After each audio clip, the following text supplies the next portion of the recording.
Oh, good morning. Hi. Hello.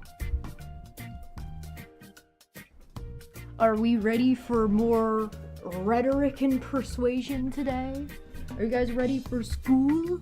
Back to school. Back to school. Alright, how's my audio mix? Is my audio doing okay? Looks like it's alright. Slide this a little closer. Hello. Hello. Hello. Hi. This is the coffee shop from Club Penguin music. It's afternoon. It's true. You're right. It is afternoon. It's afternoon where I am too, so I can't even be like, well, maybe I'm in a different time zone. Well, no, it's... I'm sleepy. I slip.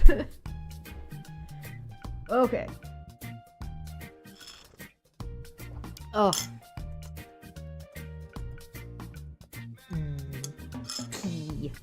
Okay.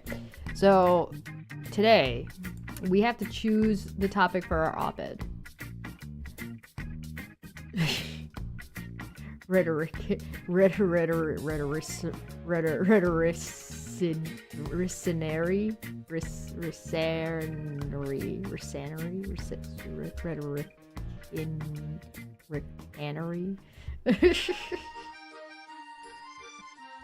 Don't bully me. School with a riding crop. Yeah. Yeah. There's still snow on the ground, so that's exciting. This is the temperature. Ugh, it's 3 degrees. That's enough for snow, but it's gray out. Like, the sky is definitively like that. It's winter gray. Where, like, the snow and the sky and the snow are, like, get similar. Like, get pretty close to the same color. Ugh. Alright, so we gotta pick our op-ed topic today, and you guys are gonna have to help me with that because I've never done this before. So, choose your topic. The op-ed. The op-ed. Most of us are familiar with the term op-ed, but some may not know where it comes from. An editorial is an opinion piece written by a publication's editor or representative of the editorial board. The op-ed is an opinion piece by an independent writer. It traditionally appears on the opposite page from the editorial, hence the name. Op-eds allow writers to take a stand on a particular, often controversial topic. They can tackle any subject from populism to parking permits. So,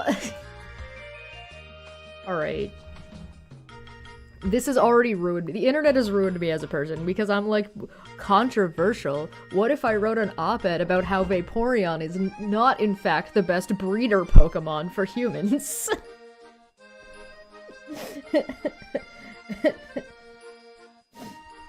If you white out completely, you end up at a Pokemon Center. Yeah, I know, right?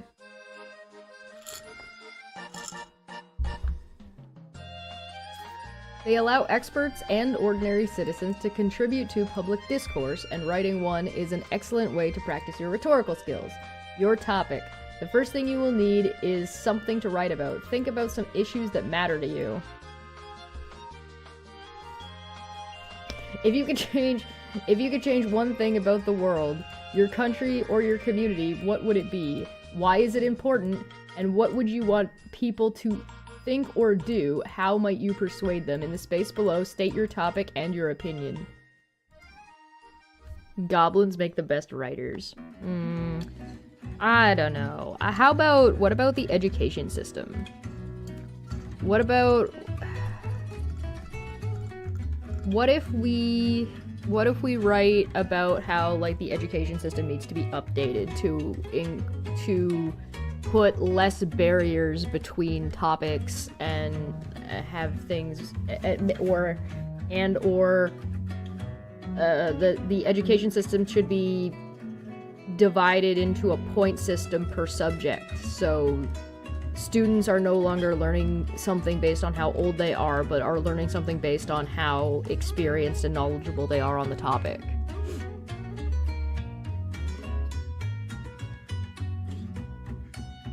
And we need to add philosophy into school.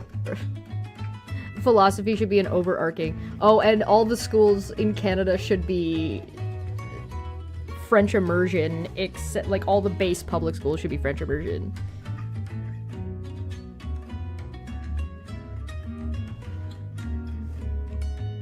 Everyone in Canada should learn how to, should know how to speak some level of conversational French.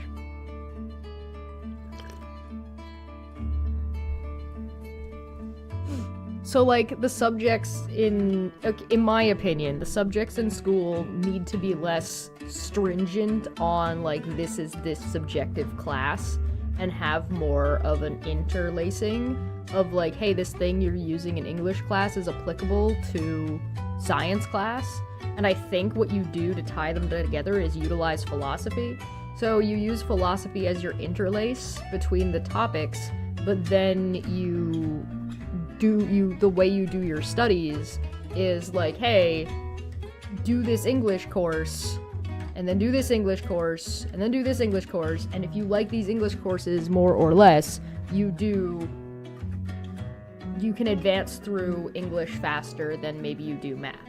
Right? Now, you should still have, like, baselines of things that you need to have to, like, be considered graduated. So you have to have a certain level in each class to be considered, like, credits to have graduated. So you still need to have, like, a specific amount of science and mathematics and English and, like, maybe a language class and a music class to be considered for graduating. But you can have, like, more points in each one, right? So it just lets you advance through classes faster. It's something you're good at. I also think it's, like, a little bit better that way to earn credits that way at that sort of a rate, so that way you're not all, like, not everything is reliant on you have to pass this exam, right? Home ec was mandatory for me. Shop class was, you had to take one. You had to take one shop class, you had to take one home ec, and you did have to take one finance class. But it wasn't like our finance class and business class were, like, roped together into, like, learn how to type and use PowerPoint. So that was kind of fucking dumb. The French care too much about their language, so it's lame now. I don't know. I think that if you're gonna have a bilingual country, your country should probably be a little bit bilingual. Like, you should have, like, a percentage of your country that is not just Quebec. That speaks it. I would rather see French immersion schools and have the language that they do as, like, as your secondary, let's learn something about this language, be Native American stuff, be First Nations.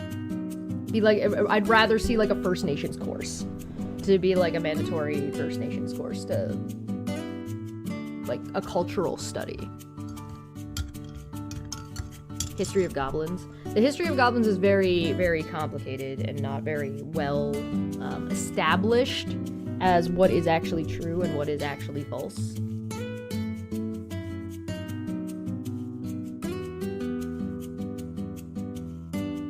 So there needs to be an archaeology study of goblins. What about that? How does that sound as a topic? Does that sound like a decent topic? And then I just put a PS, schools in Canada should be French immersion. The majority, I shouldn't say, like, I don't mean all of the schools, obviously not every single school should be French immersion, but I mean, like, the majority of public schools should be French immersion. Like, most students should be doing French immersion. Which admittedly would be really hard to do to start, but once it was started, it would be really easy. Like, once one generation was through it, it would be fine.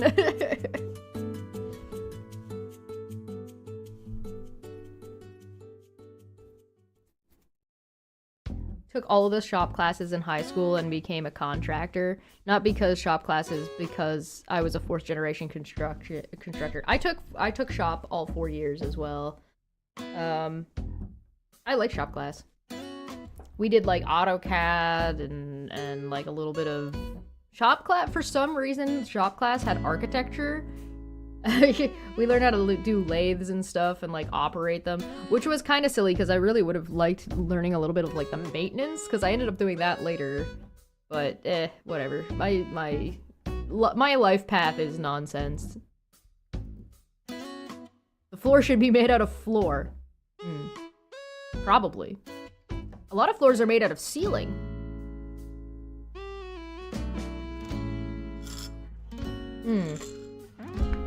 Does that seem like a good topic to you guys?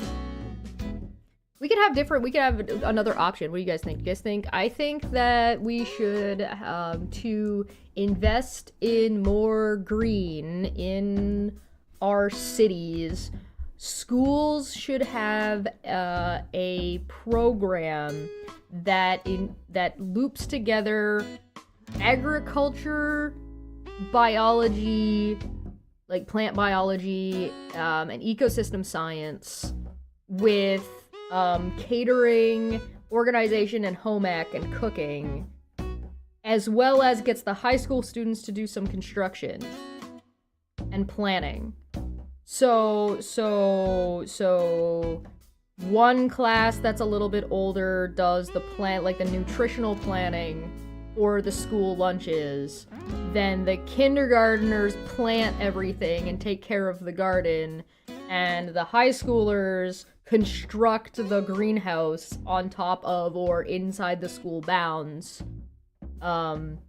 And then the junior high students do all of the cooking and catering, so they do all the cooking, and then the rest of the school has to eat their shit-ass cooking that they make from the stuff that so they're given a budget, and then this is what you have access to, make nutritional lunches. Every school should have an apple tree. And a pear tree, probably. Why do schools not have apple trees? Every school should have a fucking apple tree. Am I crazy? Or, like, I guess if you're not living in a place that has fucking, like, where apples can grow easily, you pick a different fruit, right? Like, don't be dumb. Like, obviously you're not growing an apple tree on the beach. Plot of The Martian? Yeah, basically. Chesh hippie confirmed. Oh, maybe a little bit. Kindergartners planning. A 5-year-old will not have the attention span. What are you talking about? Yeah, they will. That's a whole ass project you do in like kindergarten and grade 1. You get like given a bean and you gotta like make the bean sprout. Like that's it. They can totally do that. I think people underestimate children being invested in something. When a child is invested in something, they're good to go. The trick is getting them to be invested in the thing that you want them to be invested in. Your school have fig trees? Lemon trees? I want a lemon tree. My friend in Denver went to a school where they did something kind of like that, but it was freshmen through seniors in high school. Yeah, I think you can do it at a younger age. I think you should do it at a younger age. You know what I mean?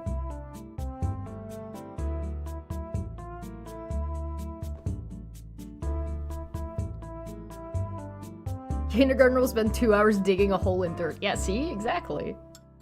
They'll be fine. Let them, it'll be fine. Don't worry about it. They can play with the bugs, eat rocks. It'll be fine. But like in Canada, you'll have to contend with the weather, so you have to build something that is functional, right? So you get your construction, you get your design, you get your construction, you get your maintenance, and you have like a couple of different kinds of maintenance, right? You would have like building maintenance, and then like a dry skin bump on my arm.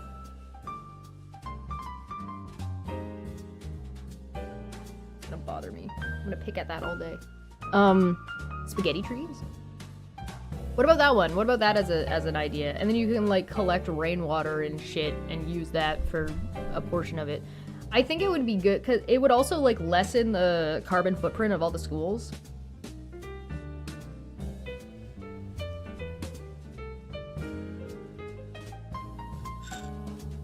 whether the weather is cool or whether the weather is hot. The weather will they'll weather the weather, whatever the weather, whether they like it or not. You know, for somebody who can't read very well out loud a lot of the time, I'm pretty good at tongue twisters. Because I used to practice. I don't practice as much anymore. I mean, some of you guys have been around since the old school times when I was like, I used to, before streams, read out loud Fox and Socks just to practice and move my mouth.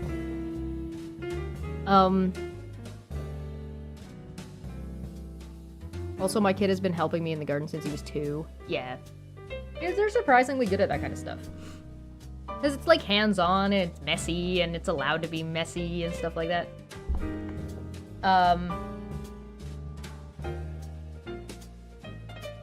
Are you winning? We're picking our op-ed topic. This is the prompt. We're picking our op-ed topic. This does say, note, if you're unfamiliar with op-eds, you may wish to read a few in advance. Try to avoid reading pieces on your chosen topic for the time being. First, explore your own ideas. Later in the course, you will have the opportunity to conduct research and compare your work to the writing of others.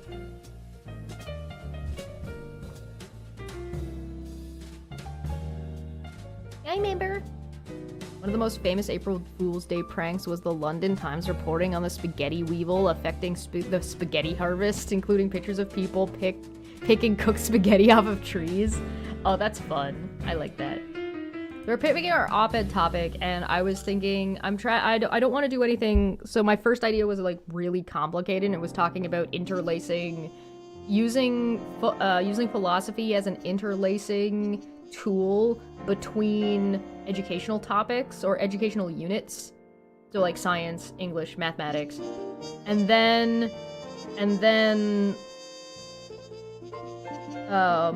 shifting the educational system from a grades by system to a point by system, thus switching educational capabilities away from based on how old you are and more about how well versed you are in the topic. So it would allow kids and adults or young adults who struggle in some topics to be allowed to struggle without feeling like they're getting left behind, and it would allow people who are excelling at, and even sometimes even those same people who are excelling at other topics, to be allowed to excel.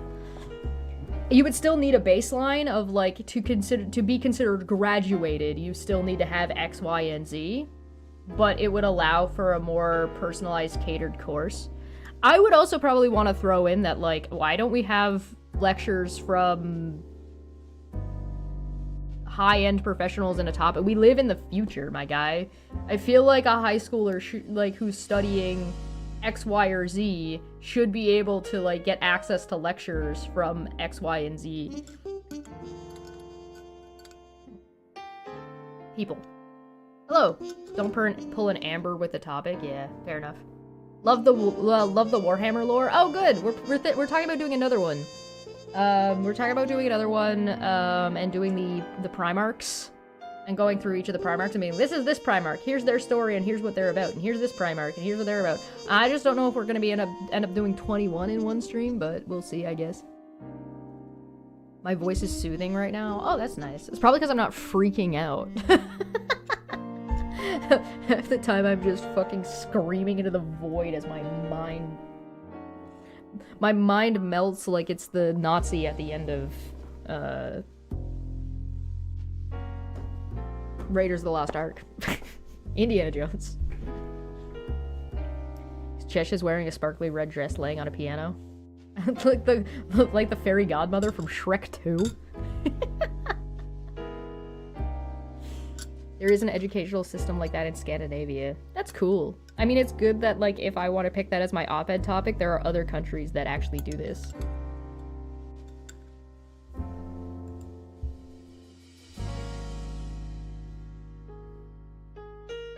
Montessori method of education is a type of educational method that involves children's natural interests and activities rather than formal teaching methods. I think you should still use some of the formal teaching methods, but yeah. Initially resisted a career in teaching. Huh. Yeah, this seems interesting. I'm gonna put this over here. as part of my research. Thank you. I don't think that man ever stopped screaming. Like, I don't think I've ever heard Wolf brokey bitch ever not be screaming. He seems like he's screaming 24/7. He's either screaming or he's passed out. High schoolers should take Prediction X from Harvard. You could, yeah. You could. Prediction X from Harvard would actually be a really good resource tool if you were doing a project on that in high school for sure.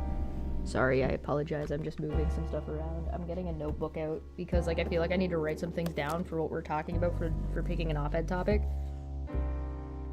Oh, this goes away. This is garbage. Don't look at this. You didn't see anything. I don't have a pen. Oh, that's okay. I've got lots of pencils. Passed out. I don't know why people in some cultures refuse to pronounce the U's in words. I don't get it.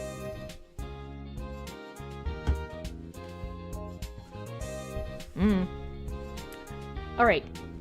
So that was one option, and the other one was about making schools more green and carbon efficient, or even carbon negative, and enabling school lunches and snacks. So it might be more of like a snack thing, because it would depend on the size of the school, so I wouldn't say that you should use it to determinatively be the only thing that the students are getting for school lunches.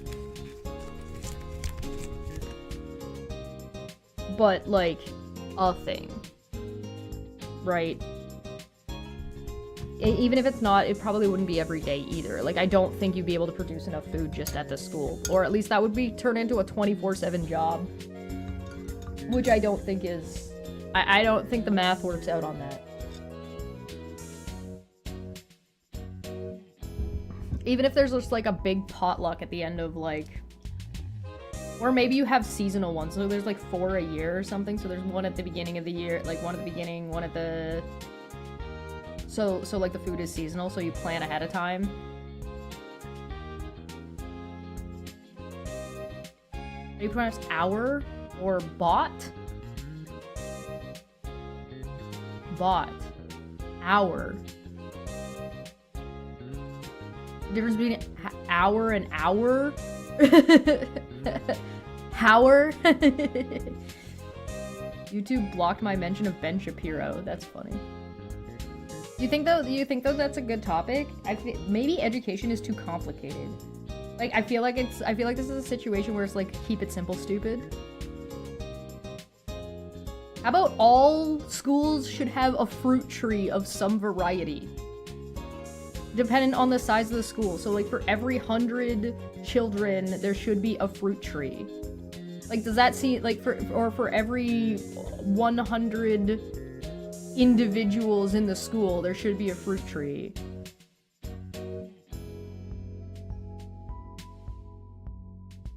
Hour and hour. Bought.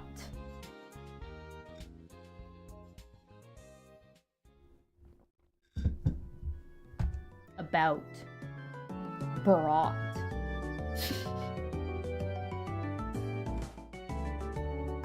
Flavor. Flavor. Zebra. Write about censorship by YouTube and get censored.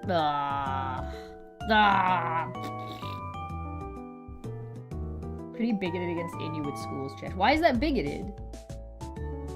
Why is that bigoted? Get them a fruit tree. Maybe it has to be inside. I don't know. You can do things with that. Hour, Howard.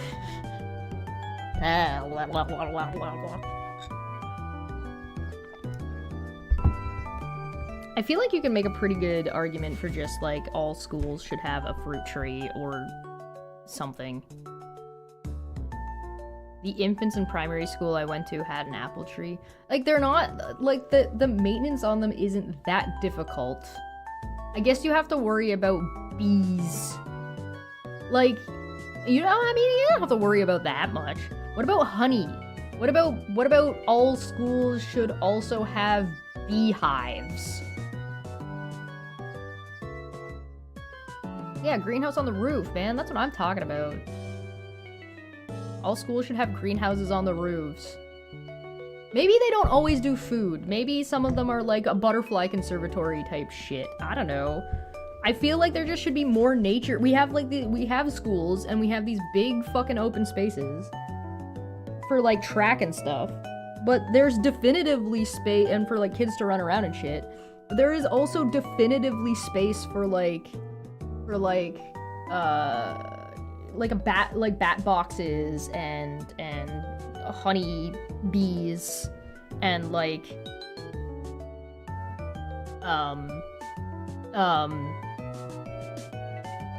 flowering like native flowering plants.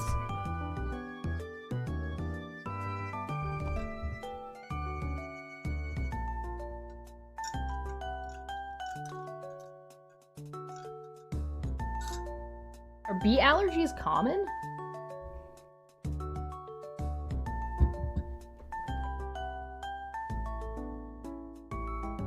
Yeah, you wouldn't do peanuts. I'm sure there are kids that are allergic to apples too, but like... There's so many topics, you can pick anything. I could pick a topic about how stories need to fucking end, and that the media is ruining us by having things last forever and trying to reboot and bring things back that have ended. They're over. It's okay for them to be over. Goddamn capitalism. Kindergarten forests are common in Scandinavia. Yeah, I mean, if you're the kid who's allergic to bees, don't fucking work with bees. Stay on the far side from the bees. You just put the beehive where the older kids are.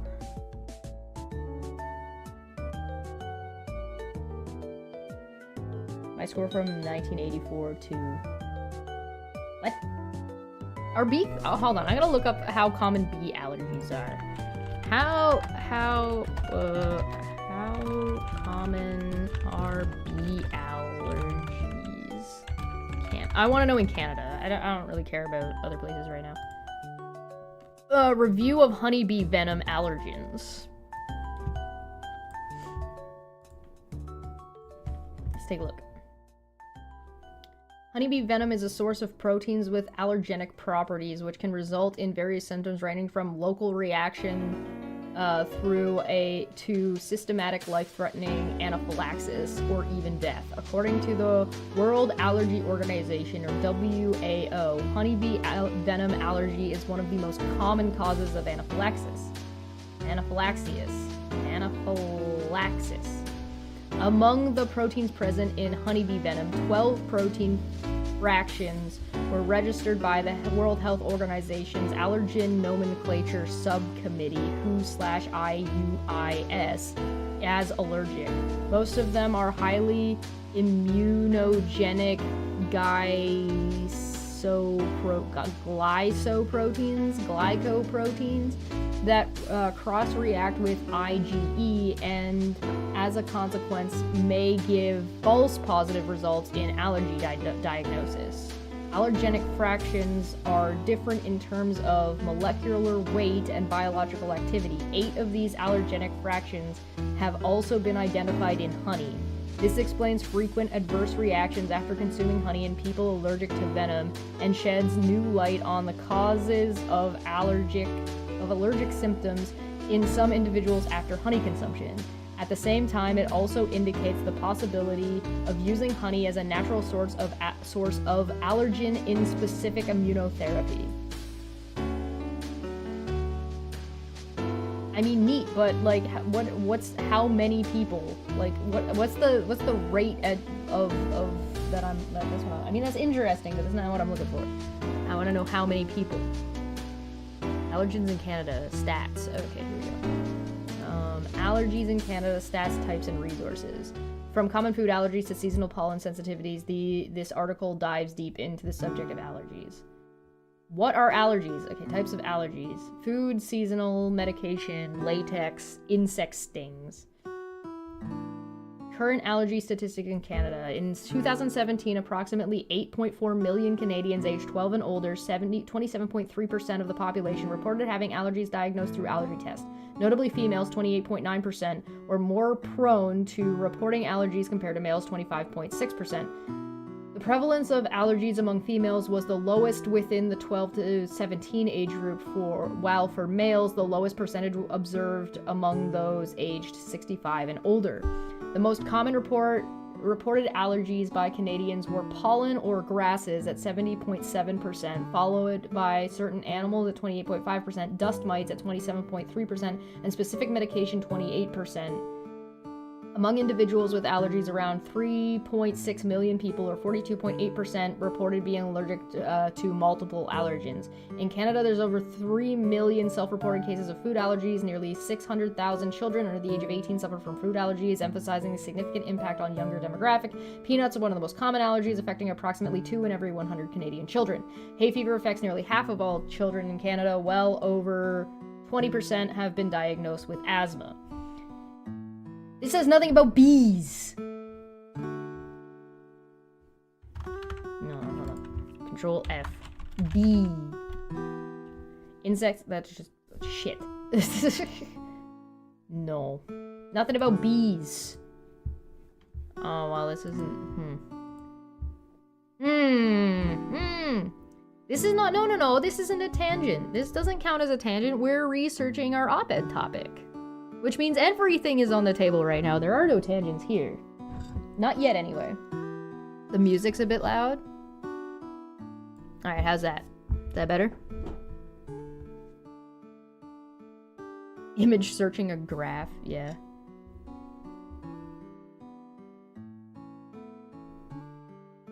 My school from 1983 to 1988, I think. Well, it was open, planted trees, and roof opened. Oh, that's cool.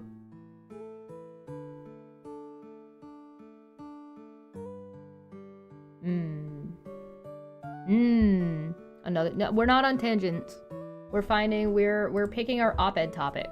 So if you have suggestions for our op-ed topic, right now we're thinking about education. But we can pick a lot of different things. I'm trying to figure out how many people are allergic to bees.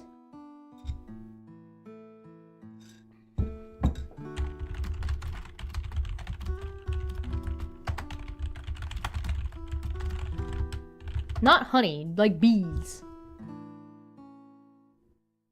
Epidemiological study of the prevalence of allergic reactions in rural and Mediterranean area. I mean, according to Google AI says approximately 2% of Canadians are at risk of experiencing severe allergic reaction to bee stings,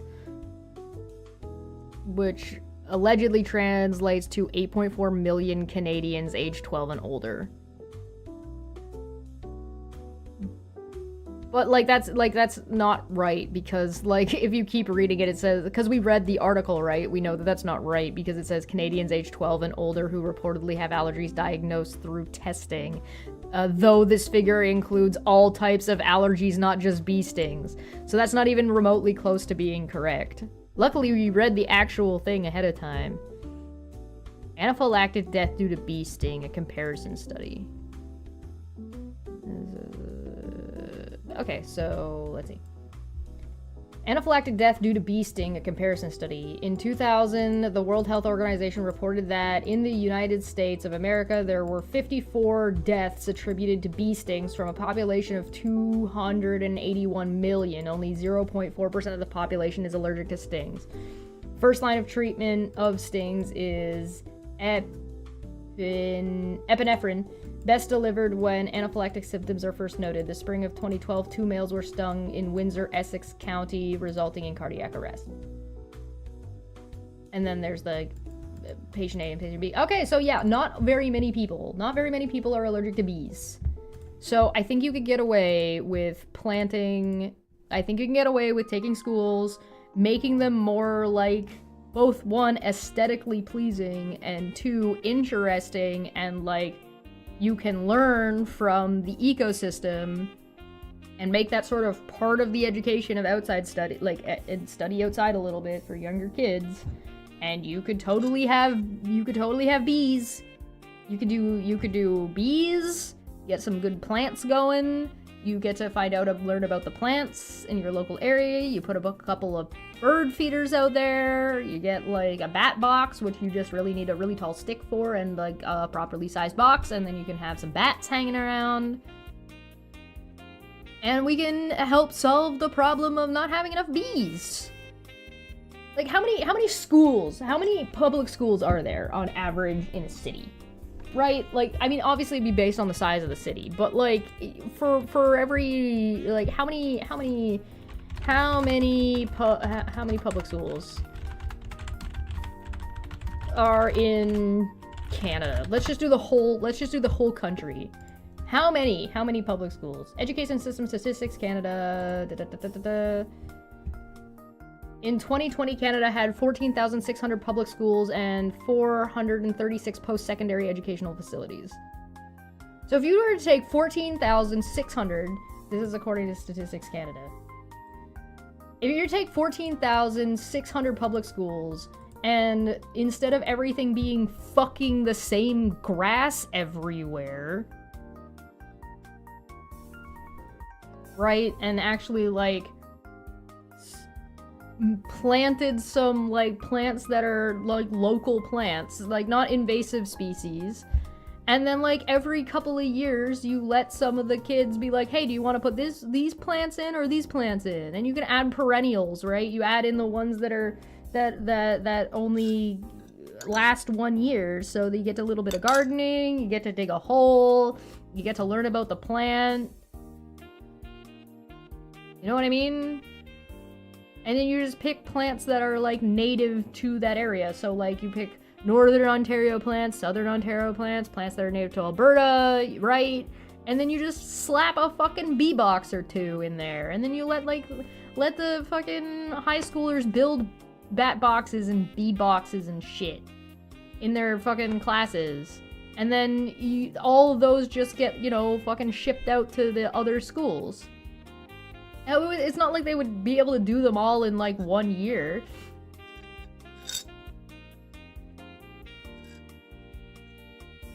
School in Canada is mandatory from the age of 5 or 6, depending on the province and territory. However, the majority of Canadian children attend preschool before starting grade 1. Preschool is mandatory in Nova Scotia and New Brunswick. Education is mandatory until the age of 16 and finishes grade 11 or grade 12.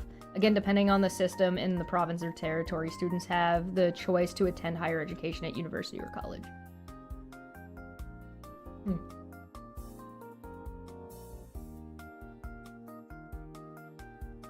Grow up to be vegan junkies.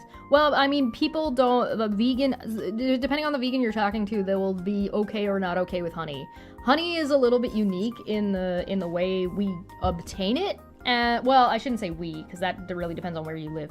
But, like, compared to, like, cows, for example, cows are kept animals. They're not free roaming, right? Some people do free roaming chickens, but, like, their space that they're going is still pretty limited, and they're still kept in a spot, you know what I mean? So they're still, like, captive, quote unquote. Bees aren't like that. That's not how bees function. So, like, you transport bees by trapping the queen and moving the bees, and then you let the queen out, and then the bees live there. But the bees can just leave if they want. So, like, you can't stop them from leaving. So, depending on who you ask, honey may or may not be more or less ethically sourced. And there's, like, there are better ways to take honey from bees than others that's, like, more ethical or not, right? And some people will say, like, no, it's not acceptable at all, it's not ethical at all. to take anything from them whatsoever because they're not getting anything in return and we can't like communicate with them in a way that we all understand and can agree on. But then there are other people who will say something along the lines of that, well, the bees overproduce honey on purpose, knowing that predators or us, who are predators, I guess, are going to take some of the honey, so they prepare enough of it, and especially once you've had the bees for a little while, they learn how much to make, and in return, they're getting a far more safe area, whereas, like, a human's only gonna take some of the honey without disturbing the hive, as opposed to a bear that's just going to rip the entire hive down. Etc., or birds or whatever, right? So like there's a trade-off that happens, but again, it depends on who you ask, right? All these are different. These are all different things. Like, it depends on who you ask. I'm not advocating for one thing or another. I don't know. I'm not a vegetarian. I'm not a vegan. I try to eat less meat because I think the meat industry is disgusting and I hate it. I don't hate the entire meat industry. I don't like factory farming specifically, so I'm not a big fan of things like, you know, McDonald's. And I'm not a big fan of things like mass-produced things that we don't need to necessarily do. Like, if animals are being treated badly, it's no bueno.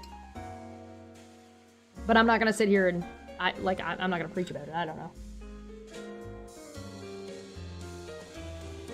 When I went to school, we had trips to apiary, sugar bush, and made birdhouses, and even bat boxes in the lower grades. But hey, we still had grade 13. Yeah. I grade 13 ended in my area when before I was in junior high, I think.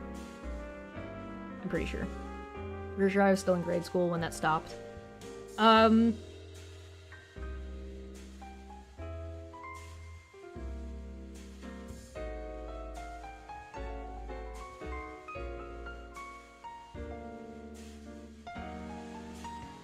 There's also like there's also like the bees not viewing you as a threat. Like, have you ever seen the Save the Bees lady? The Save the Bees lady who just like walks up and just scoops bees because like she's not a threat to them and the bees are like, this is chill, this is fine. We make an exception for Burger King. I don't. I hate Burger King. I never eat. The only time I've ever gotten Burger King was that time that fucking Kyle got arrested. I made that one exception to go get Burger King. And again, it's not like I never eat fast food. It's just one of those things where it's like I just don't have it terribly often. Okay, I think we might have picked our topic. I think our topic is going to be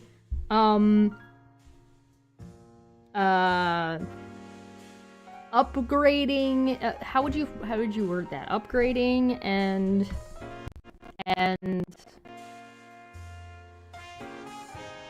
well, what would you call this? This is bringing more nature to the educational environment.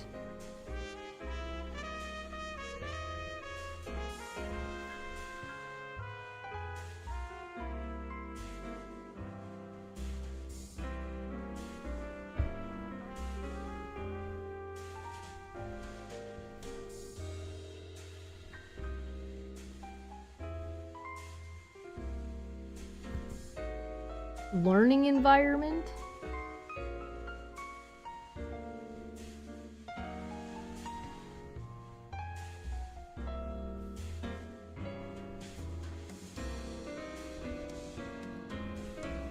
Environment. Transforming nature into education.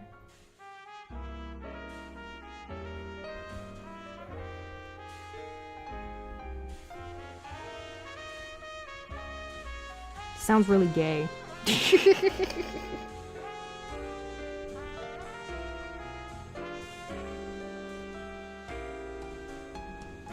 I feel like sometimes it's better to, like, instead of focusing on, like, trying to fix everything, you kind of you pick one thing and try to focus on fixing that one thing. Because, like, I really do think that, like, you're sort of gonna solve more than one problem by fixing that one thing. So if our goal is more bees, one of the things that bees really like are fruit trees and fruit plants.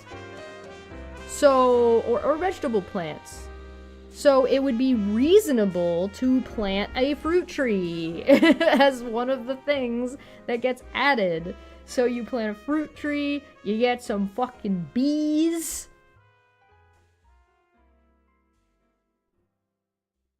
Somebody gonna order me pizza? I like pizza. Pizza's delish. T greater than EIN. You didn't mean to put greater than. I assume you mean okay. Okay. That was a typo. All right. So this is about how turning the outdoor school space better utilizing. Better utilizing.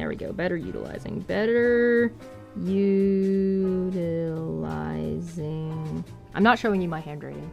It's terrible. And my handwriting's not that bad if I go slow, but like, I'm not gonna.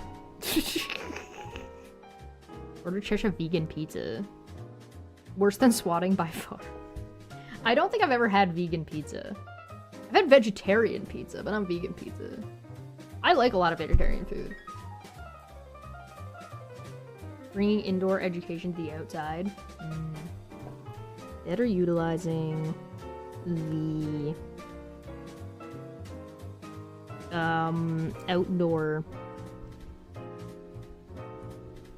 space of public schools. Schules. Schule. Yeah, no, I know you're spitballing, you're good. By semicolon. Or just a colon. Regular colon. Building beehives. And different you can't just, you have to be careful when you're building a beehive. You have to kind of know what your area has for the type of bees. Because, the beehive has to be the right size, and not all bees are the same size unilaterally. So you have to, actually make sure you're building the right thing.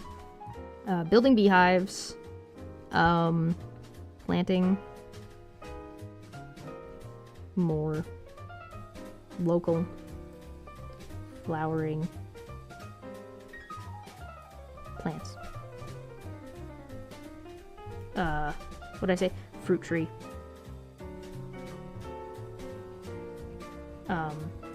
Example, apples, pears.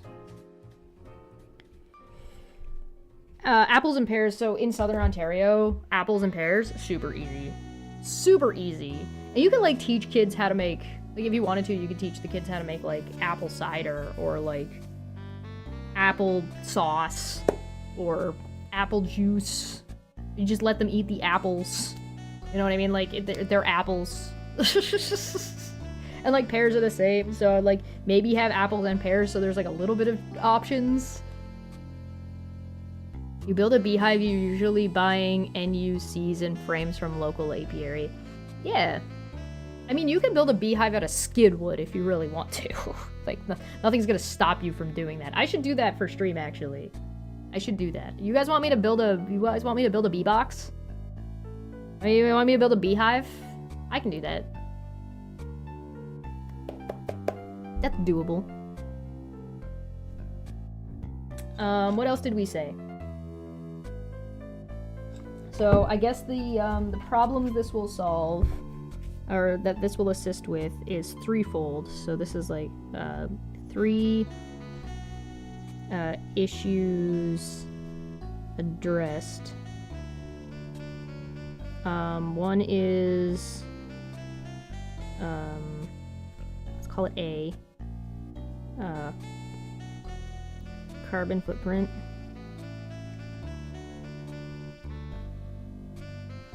B is bees. Plus bees. More bees. And C is,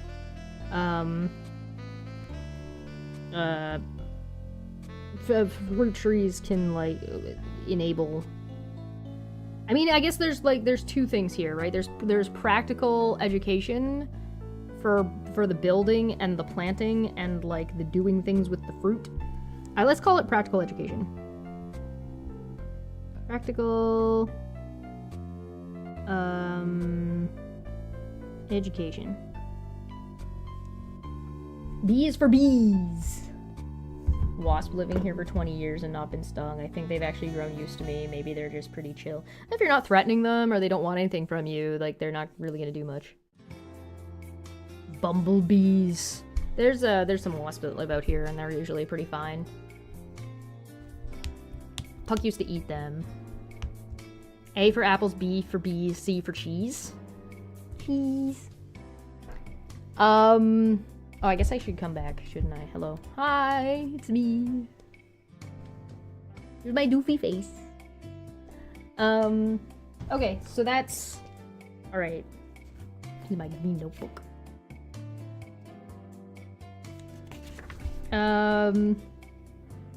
So then we can sort of write our... So the way I'm thinking about this is an op-ed, but I'm kind of thinking about it in the way of like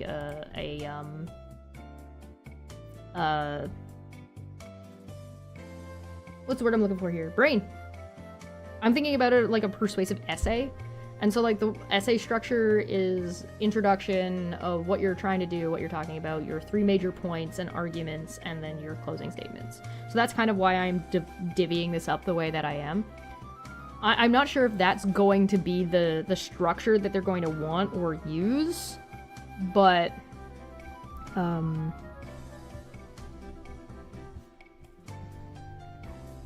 so for the 3 things, so I think I'm going to talk about the carbon footprint last, because that's the thing that I understand the least. That's going to need the most amount of research.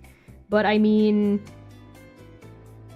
having more bees, the decline in the species of, or the decline in the number of bees is concerning, right? So, point 1, I should actually probably make bees number 1, like bees being the most important thing here. But, point 1, bees, the decline in bee population is, I mean, least of all to say concerning. Concerning to say the least. You're stung on the mouth by a wasp this year when you were painting a house? Bro.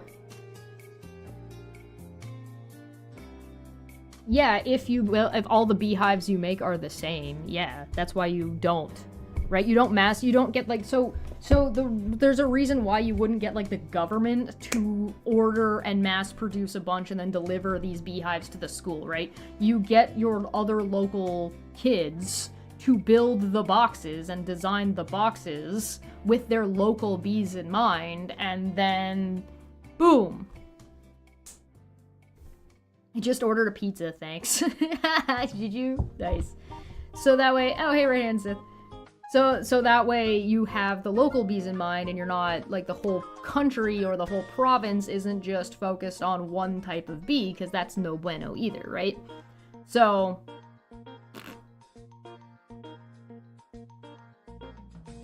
that's why you would have to do the research on the locale.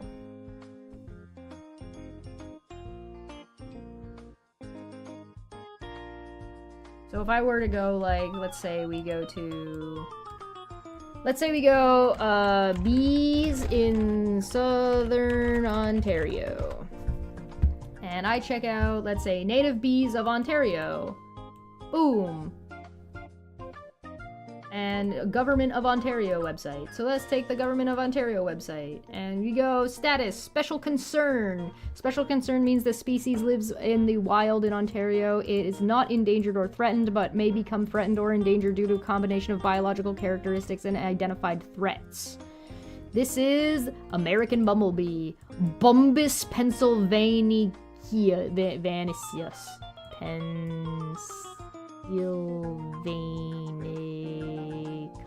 Pennsylvanicus. Bombus pennsylvanicus. Why is its name so dumb? What does it look like? American bumblebee is a medium to large sized bumblebee with a relatively long head and tongue compared to other bumblebee species in Canada.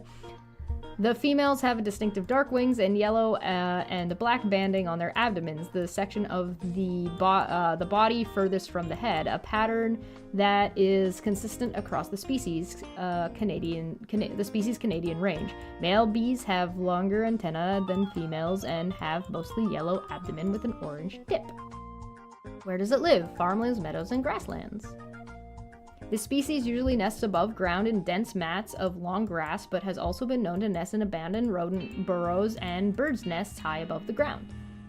Like other bumblebees, American bumblebee queens spend the winter underground and in decomposing organic materials such as rotten logs and compost. Southern Ontario and Quebec are at the northern edge of the bumblebee's distribution, accounting for approximately 2.3% of the species' global range. Its range broadens further south, where the American bumblebee is distributed across the continent from the east coast to Washington state. Southwards, the American bumblebee ranges into Mexico, with some species recorded from Central America as far as south as Costa Rica. The American bumblebee is present across most of southern Ontario, some southwestern areas such as Windsor to east of Ottawa, mainly within the Mixed Wood Plains ecozone. Why YouTube suggesting me your channel? I don't know. It has something to do with the way you browse and what you decide to engage with. That's usually how the algorithm works. Welcome! We're talking about bees! We are doing a project where we have to write an op-ed, and we've decided to write our op-ed on utilizing school zones as a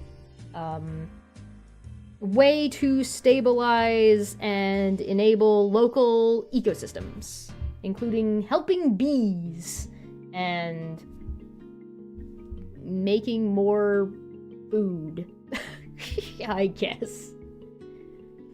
Because everyone needs a chill Goblin show from time to time. Yeah. I'm your friendly, local, friendly Canadian.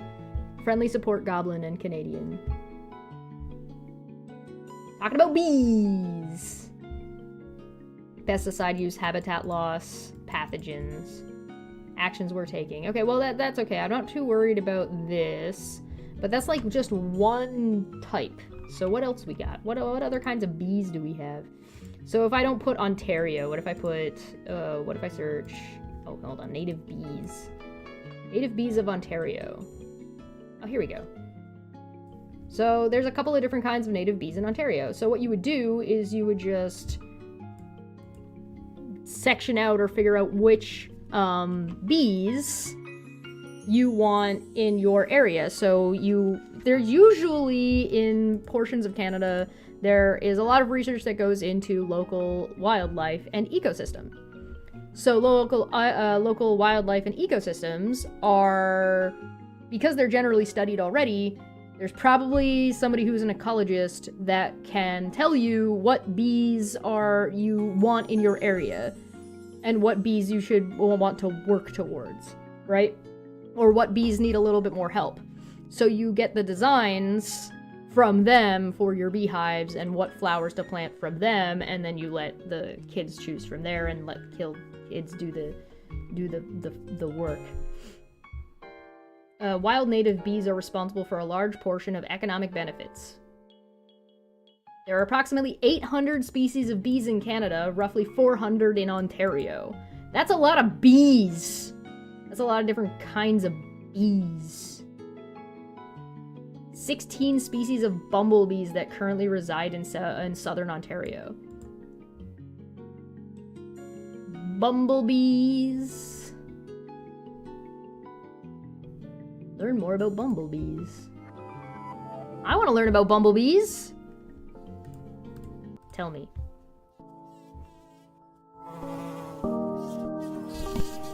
This buzzing is a secret password, the key to a lock. What this bumblebee is after is pollen. Bumblebees eat pollen. It's high in protein.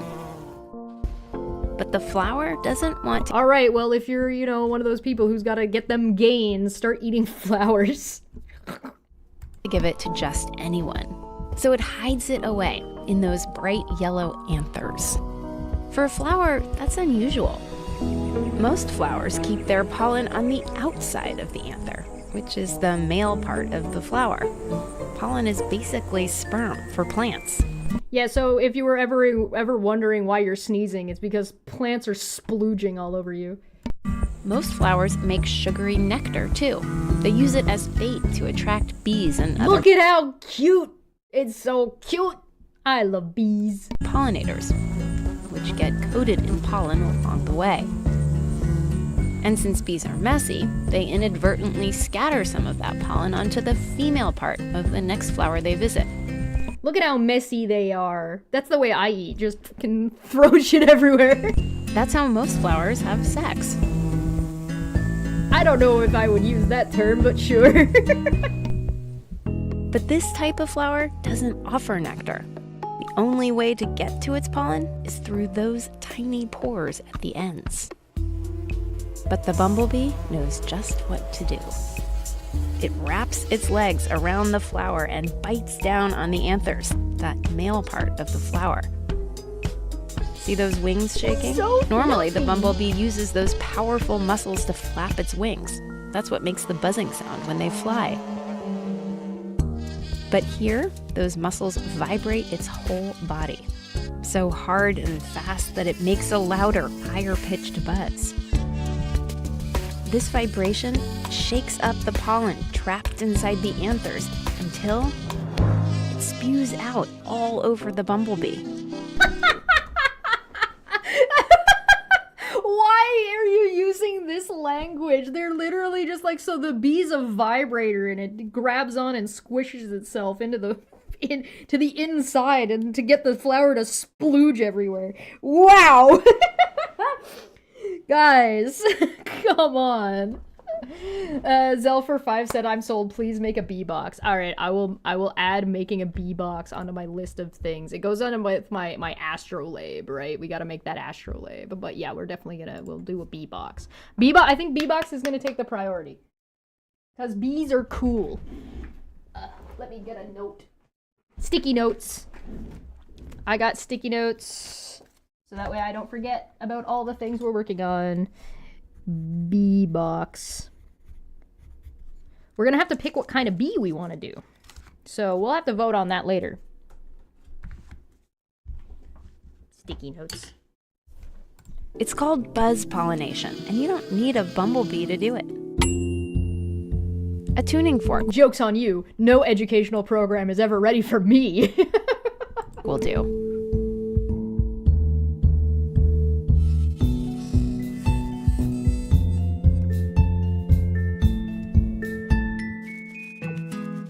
The bumblebee grooms the pollen down into sticky sacs on its legs, carries it back to the hive.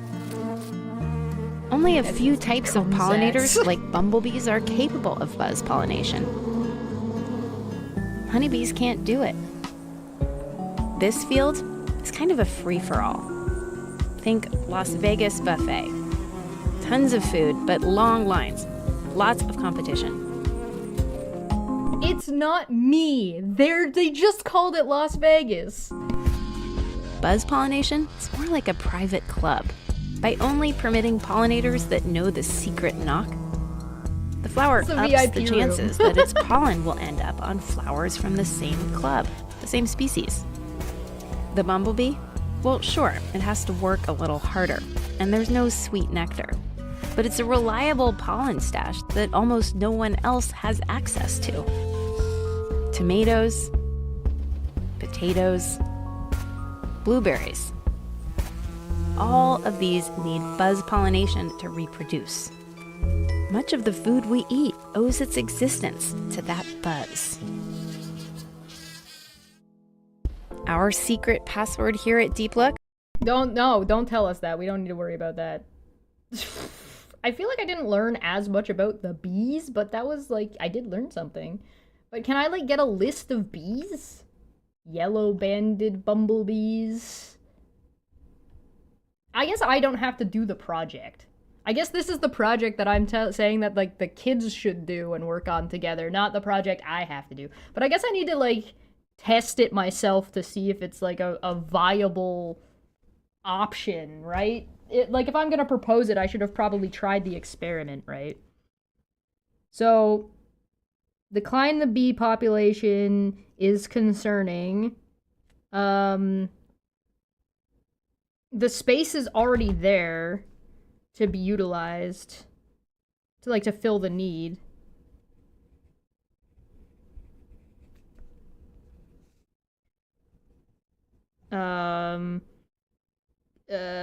Probably make a note about health and safety concerns.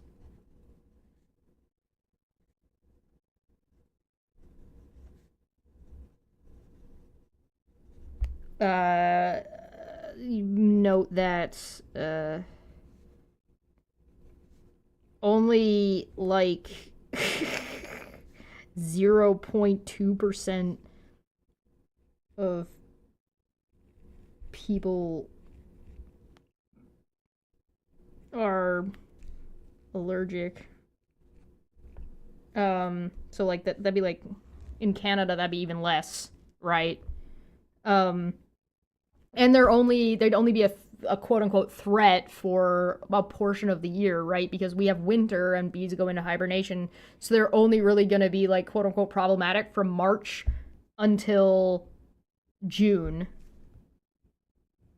March through June, because school ends at the end of June, and then they'd probably be like problematic from September through to maybe November?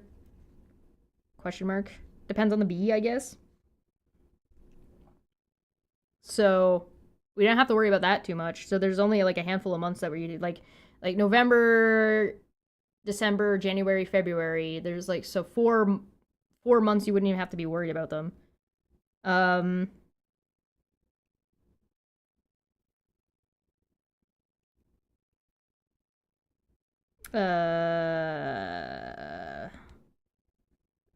Project building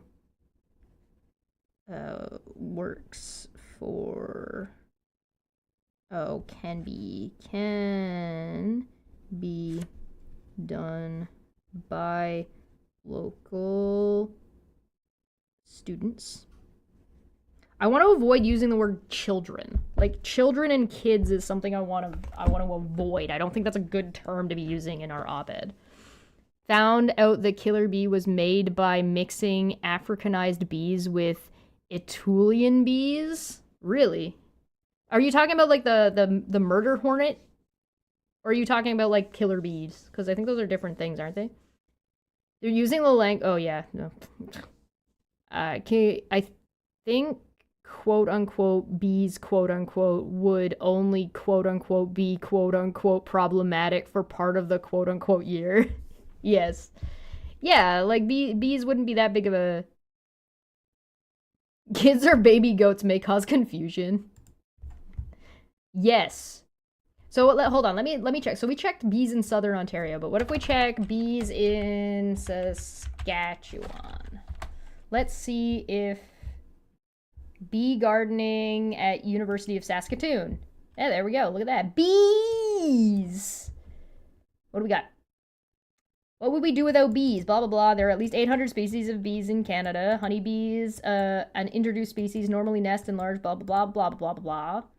How to keep bees safe and happy. Bees populations are impacted by use of insecticides, blah, blah, blah. Never use blah, blah, blah, blah, blah, blah, blah. Carpenter bees! I forgot about carpenter bees. Carpenter bees are fucking cool. Leaf cutter bees? Oh, so this one's got like a little bit more bee options.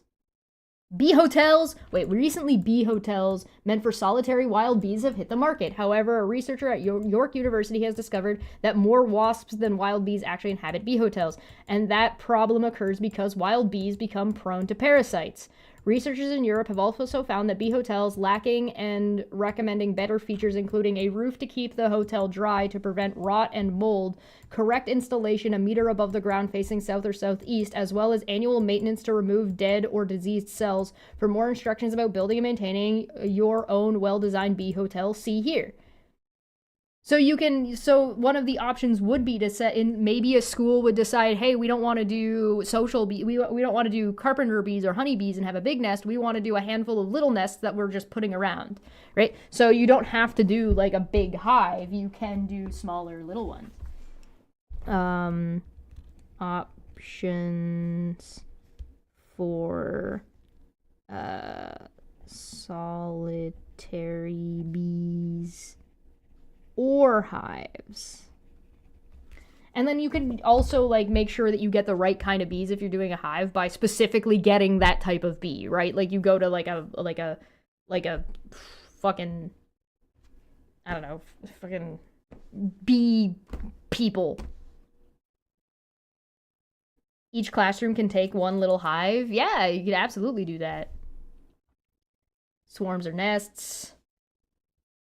Bee stings. Some bees do not have a stinger. Bees are not normally aggressive like wasps and hornets. Stinging can happen in response to a threat to territory or honey, as in nesting honeybees. Stinging is a last resort for bees since they die after losing their stinger most of the time. Bee stings happen quite innocently. When brushing against a bee feeding on a flower or stepping on a patch of clover in the lawn, if you are fearful of bees, learn to be calm.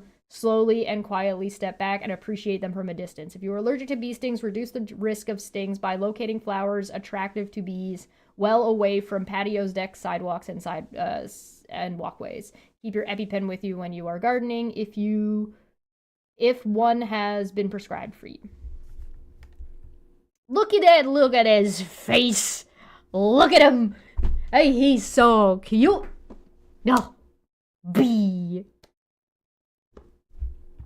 Each student gets an individual pet bee that they name. You're naming yours Samantha? Yeah, I mean, why not? Why the hell not? Wait, what does that say?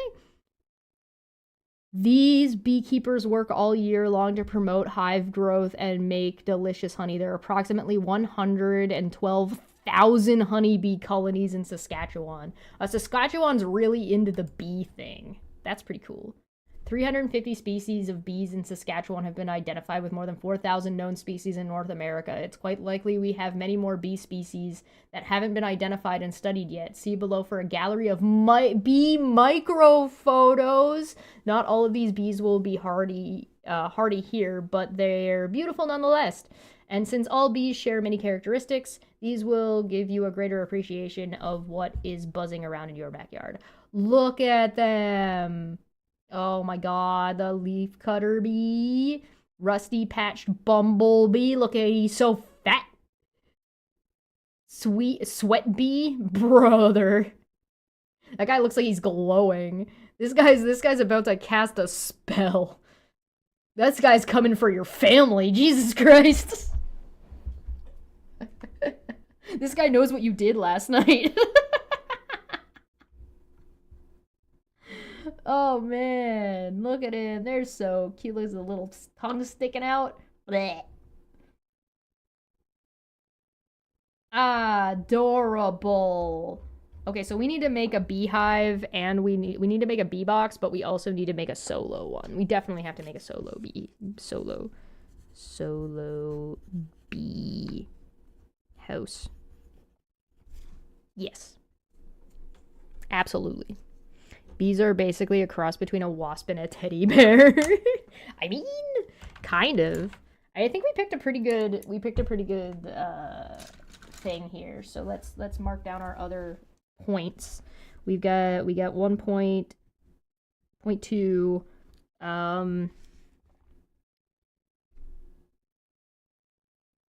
practical education. Students can build and maintain hives and houses, plus research and learning about bees and local ecosystems and agriculture. More bees and local plants and fruit trees can lower the school's carbon footprint.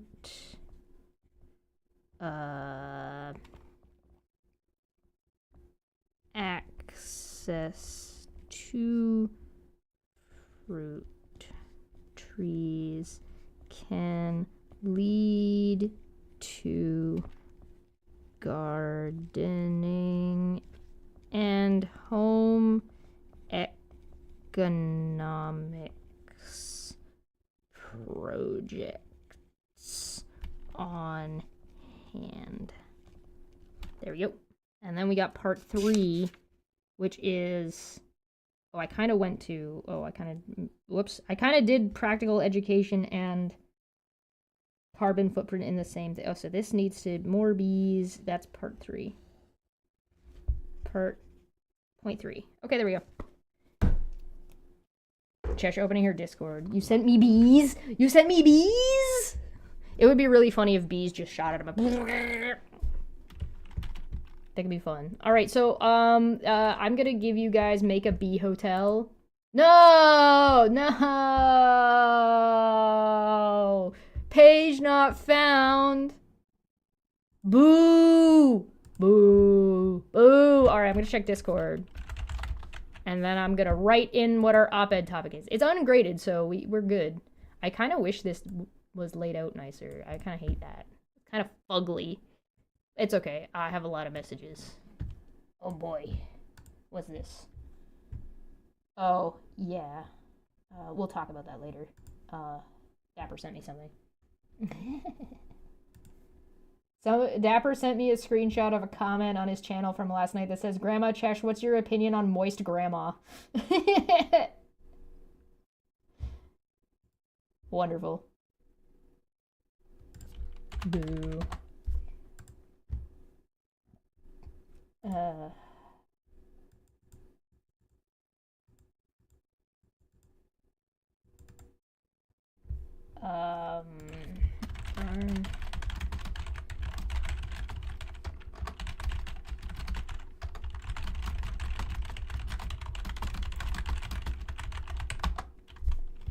My kid's preschool did a bee hotel. That's cool. That's cool. And like most of the resources are like locally available and can be donated to the school, so they don't you're not gonna have to. It's not gonna be a big ask for what's the word I'm looking for? Budget wise. I should also note that down. Note. Most. What would I say? Most resources needed. Most resources needed can be locally sourced and donated. No big budget required. I could probably talk my local area into doing something like this. I'm not looking through Man Bear Pig right now. No way, dude. That's too much shit.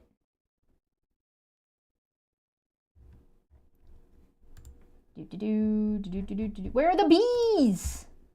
Where are the bees? Oh, there's bees. Bees, bees, bees. We love bees. Bees. More bees. Thank you for bees. You did not send me bees. What did you send me? Definitely not bees. I'll show you. This is what he sent. Definitely not bees. Shake vigorously before opening. Male priority. Definitely not bees. That's wonderful. Wonderful. Have a word with my friend Doug Ford.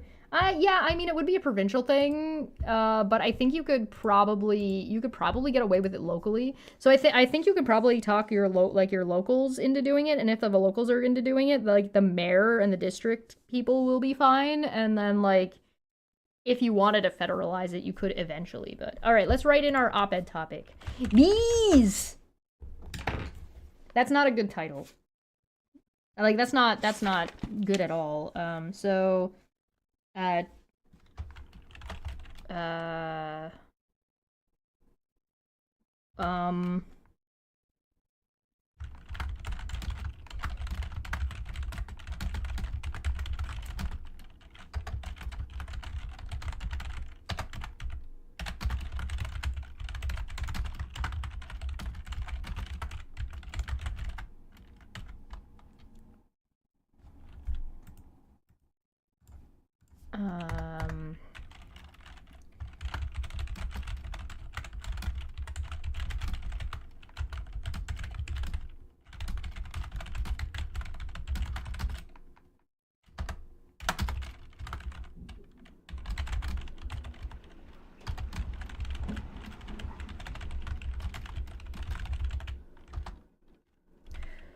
let's do it like this. There we go.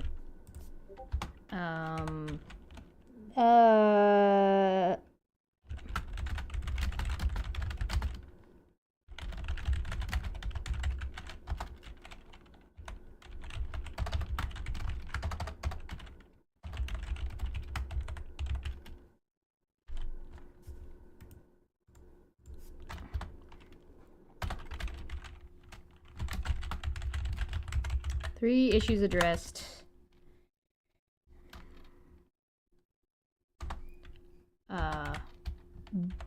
A, B's, B, and C.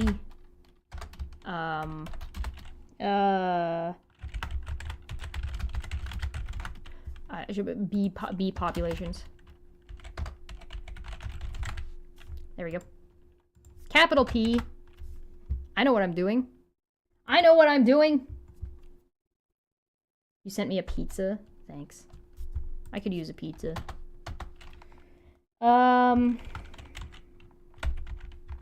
Point 1.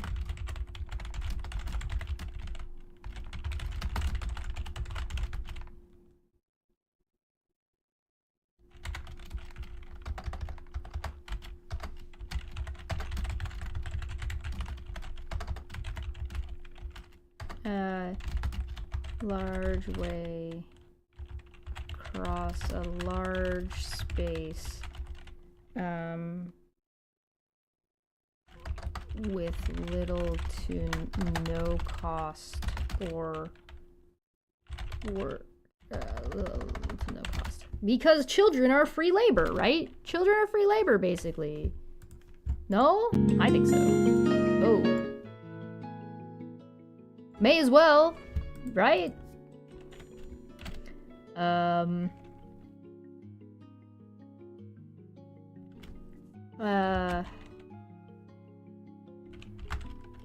By allowing the local students of all ages to research their local ecology, they can decide and build the correct garden and bee housing for their area. Most resources needed can be locally sourced, thus supporting the local economy. Building, designing, and placing the bee housing is a great construction project, as well as involving students and encouraging them to care about their local food supply. To care. This will also help local farmers via bees. Bees! Bees! Look at me, I'm doing a good job. Formatted a practical application. Oh yeah, we could do that. We could do practical. We could do that instead. Practical application. Oop. Then carbon, then bees. Bee populations. Population. Say you said practical application. Application.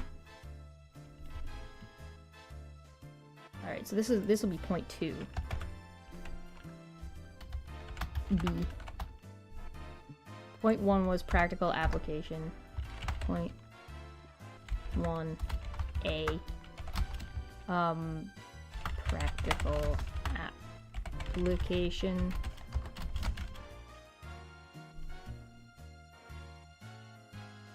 Oh, apply. Well, I mean, application is already an A2, right? Oh, apply. Oh, I see. Oh, okay. Apply practical apply practical education. There we go. The bees. Bees. Ugh. No, I didn't. No, I'm not done yet. Stop. I'm not done writing out my thing. Stop. No. I'm not finished yet. Practical application. Students studying local ecology and biology, both with local plants and insects. Construction and planning projects. Upkeep and maintenance. Listen, don't worry about my spelling. I'm terrible. I fail forever. It's fine. What else is like the practical application here? Because I kind of put part of the practical application in... I feel like the practical application is going to make itself obvious as we go through, right?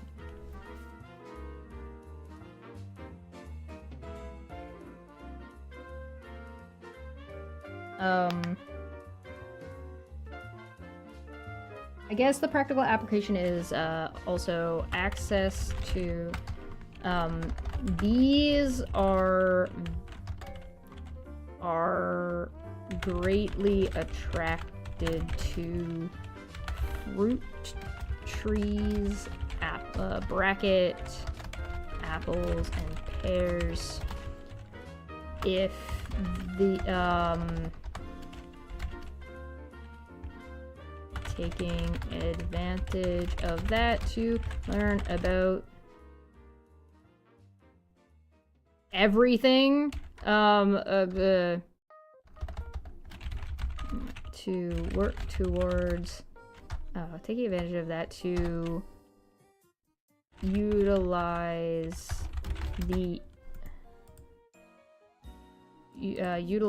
the fruit for local food pantries. I don't know what they're called in the United States, but so like a food whatever, canning,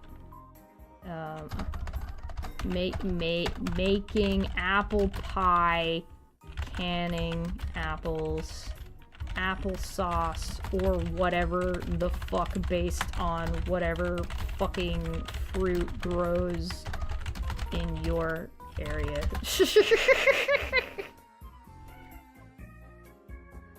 I mean, apples are just easy. Plus, every so often, some of those apples will get left behind, and then the kids get to watch drunk squirrels, which is also hilarious. Who doesn't like watching drunk squirrels? Drunk squirrels are great. Part 3, C. Carbon footprint.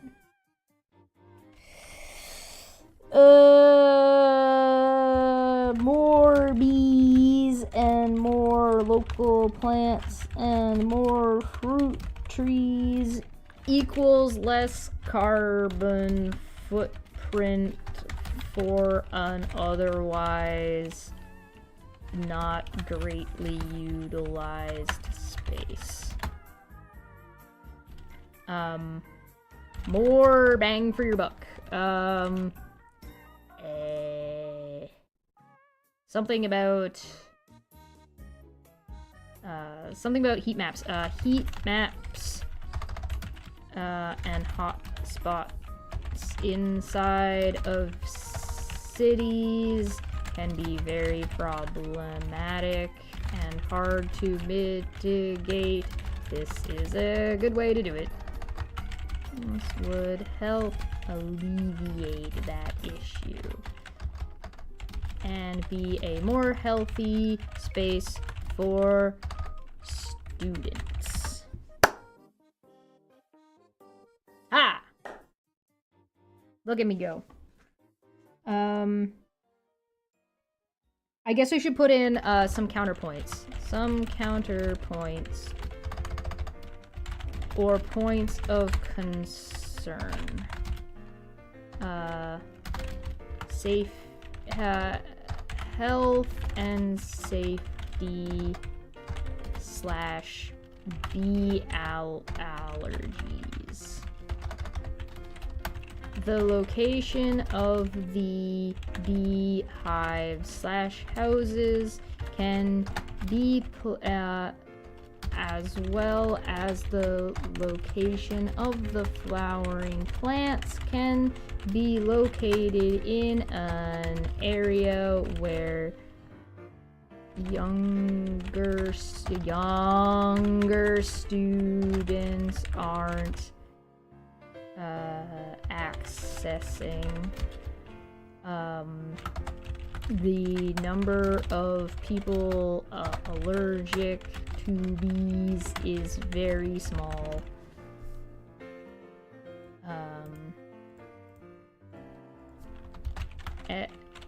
EpiPens are already a readily available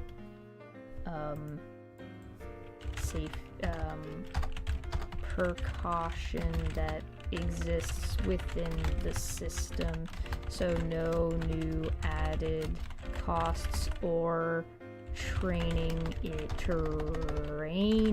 is needed. Look at me go. I'm good at this. Am I good at this? What do you guys think? How are we doing so far? Bees! Now we submit. That's way better. Okay, so I'm gonna copy and paste this and put this somewhere so I don't lose it. I'm just gonna paste it in the Discord for now in boom. Oh, it's too long for Discord. That's okay. Because I don't have Discord Nitro, because fuck you. There we go. We did it. Alright. Boom! You be the writer, brainstorm an outline. Oh shit. I just did that. I feel like I might have just overdone the first submission. Begin the writing process by brainstorming. Restate your topic and position. Open the choose your topic page in a new window and list some of the reasons why you hold that position. Bees are cool! after we've reviewed some rhetorical concept to strengthen your argument and presentation, you will use these ideas to create your first draft. Well, I guess I didn't make like an opening statement, did I? What would be a good opening statement? Bees are cool. I wouldn't say EpiPens are readily available. I mean, at $600 per pen. Where are you?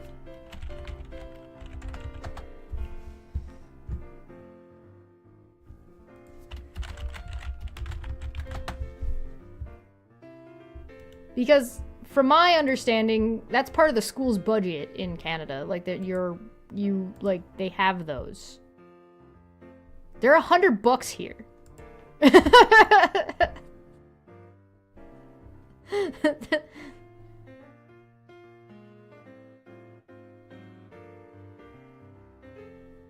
Like they're supposed to be available in schools for anybody with allergic reactions. So like they're already in Canada and in our schools. Like you're required to have them kicking around. Like the school is.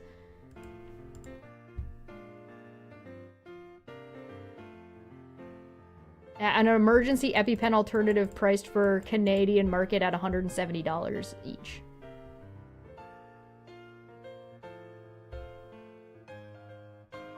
And this was like what they were ordered among a shortage. And this was in 2018. They've gone down in price since then.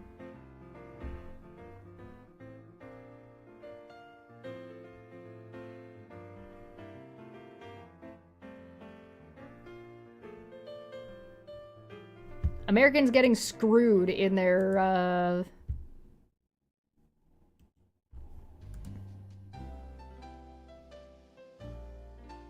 Like, I guess I could just go to a drug... Do you want me to just go to the drugstore next time I'm out and about and just ask them how much an EpiPen is? Because I could just do that.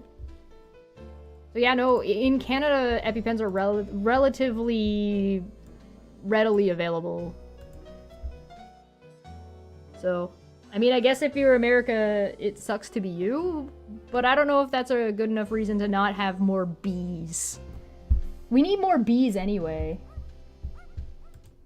Regardless. Oh, that's some good-looking pizza. Alright, how would you construct this sentence? Like, how would you construct this as an opening statement?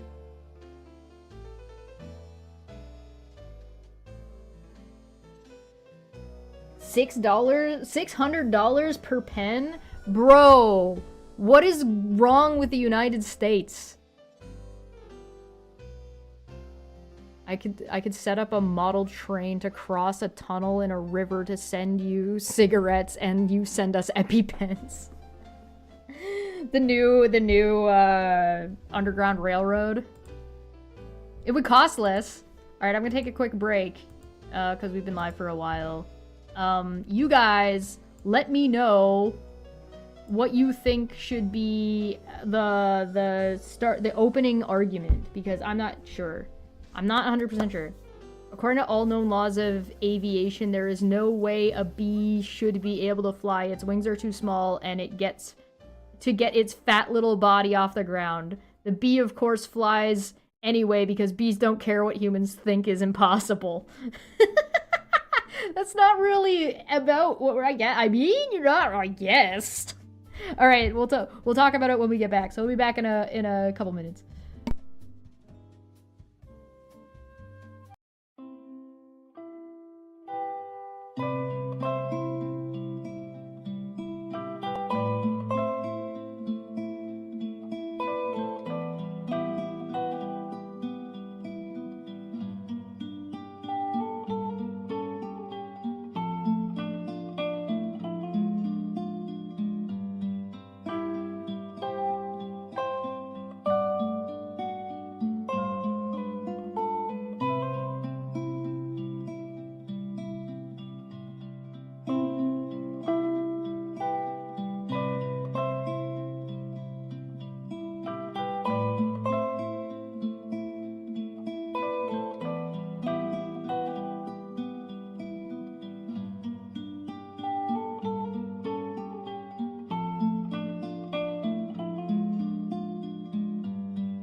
Hold on. I'm gonna be like another minute.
Okay, I'm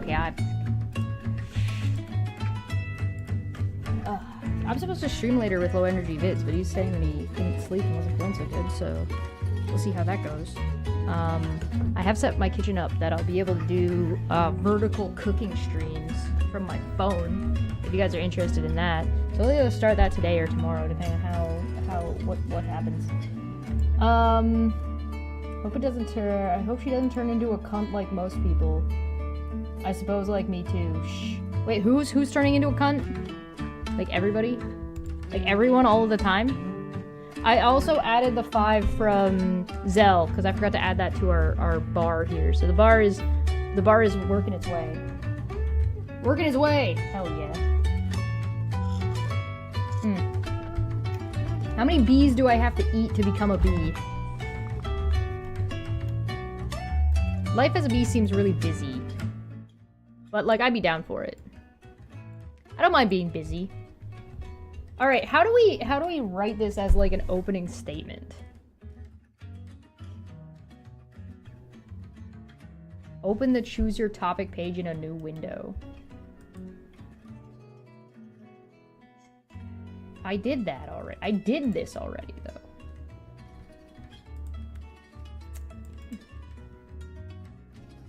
Begin writing process by brainstorming. Restate your topic and position. Open the Choose Your Topic window and list some of the reasons why you hold that position.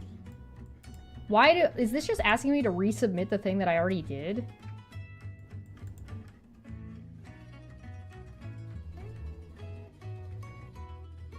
I guess. I should probably also note that, like, in the United States, only 54 cases of bee stings were a thing.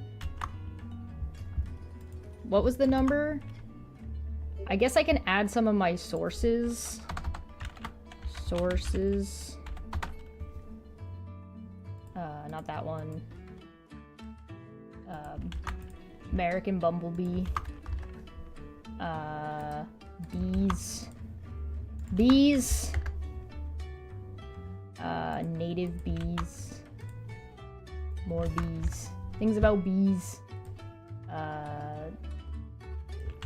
Statistics Canada. Bee venom. And anaphylactic. Nice. What did it say? I'm just gonna quote this. Boom. Quote.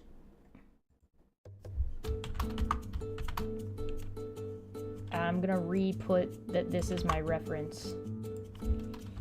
Ref. This article. There we go. I know that's not a proper citation, but these are just my brainstorming notes, so it's fine. Dress us up in a little bee costume. I had a bee costume once upon a time. My mom might still have it. You could ask her next time you see her around. Alright, anything else we need to add in here? We need, like, the opening argument. What's the opening argument is... We are not utilizing our school spaces effectively. This is negatively affecting local bees and local local ecology. This can be greatly improved with smart planning, and this can be greatly improved and assist the learning process of students with hands-on research and material. There, how about that? We had 2 costumes. We had 2 bee costumes.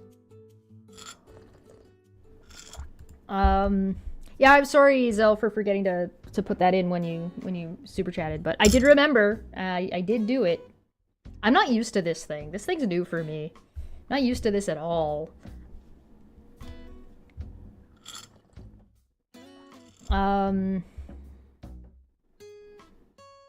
Okay, so I guess submit.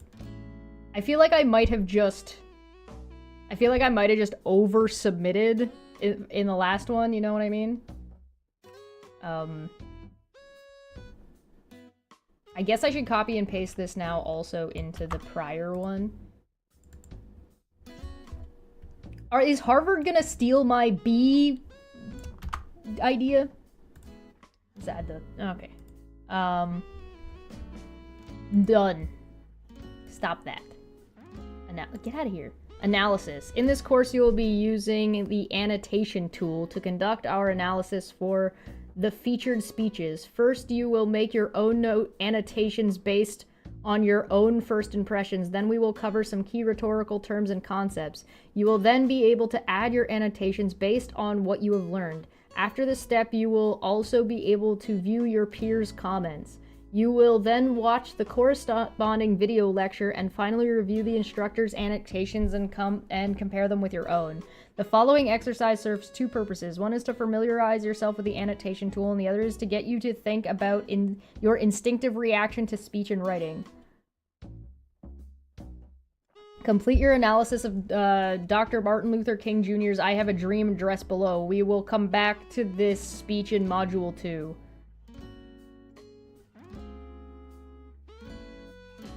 Oh, well, there's a downloadable PDF.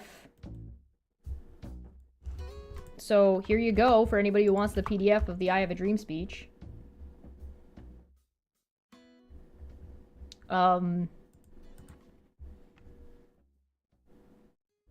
may choose to listen to the audio recording. I guess we'll probably... You guys don't want me to read it, right? Like, you guys would rather listen to Dr. Martin Luther King speak rather than me.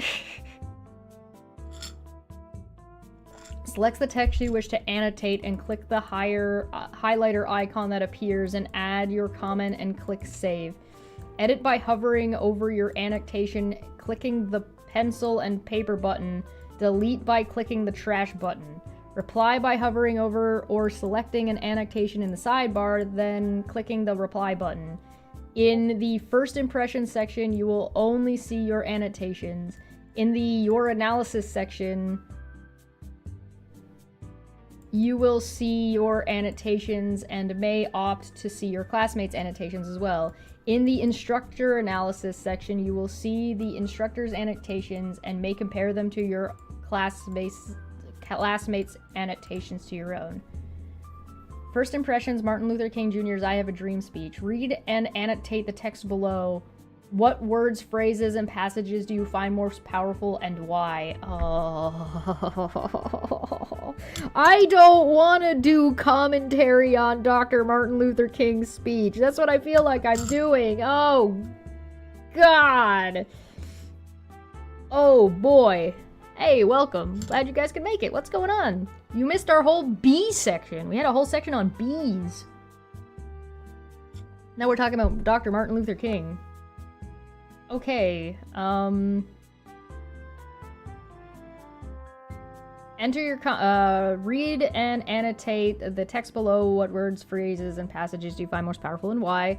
Enter your comments by highlighting segments of the text. Make at least 3 observations. Oh, okay. Only 3. I can probably manage that. Once you enter an annotation, it will be saved automatically. If you hover over a highlighted segment, you will see the corresponding annotation. Be sure to scroll down within the annotation tool window to see the entire speech. Before or after you read the speech, you may wish to watch it on film. Check your local library's catalog for DVD and streaming options. In addition, you may choose to listen to the audio recording here. Okay, well, I will provide you guys the audio recording. So there's the link from Stanford. Yeah, we had a whole thing about bees. All right, I mean, it's only 3 pages long. This is not too bad. I can zoom it in for you guys to make it a little easier for you to read. Okay. Oh, my air fryer just turned off. Annotation tool, external resources. Click OK to have your username sent to a third-party application. Okay. Oh, okay, well, I don't need the PDF then. I guess we should read it first. I'm not allowed to say some of these words. Dramatic pause. I'm gonna get in trouble on the internet if I say some of this stuff. God damn it.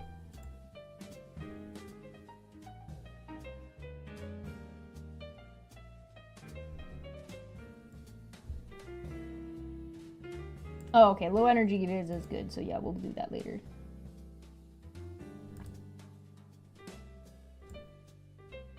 There's so many pictures of bees in the Discord now. Wonderful. More bees. Yay! Yay! Yeah! Bees!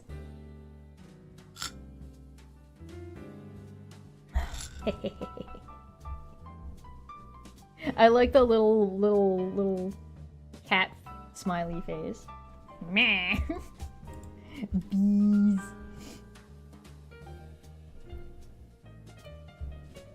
All right. Okay. I have a dream. I'm just gonna listen to it. I don't want to. My voice is allowed to have a break once in a while. No. We should just listen to it first, too. I feel like speeches really do rely on the way you speak, too, right? It's kind of important.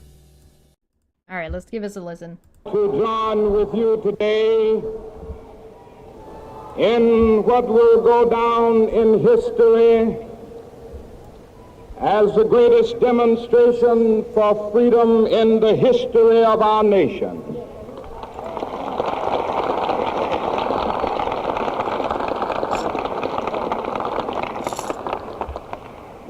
50 years ago,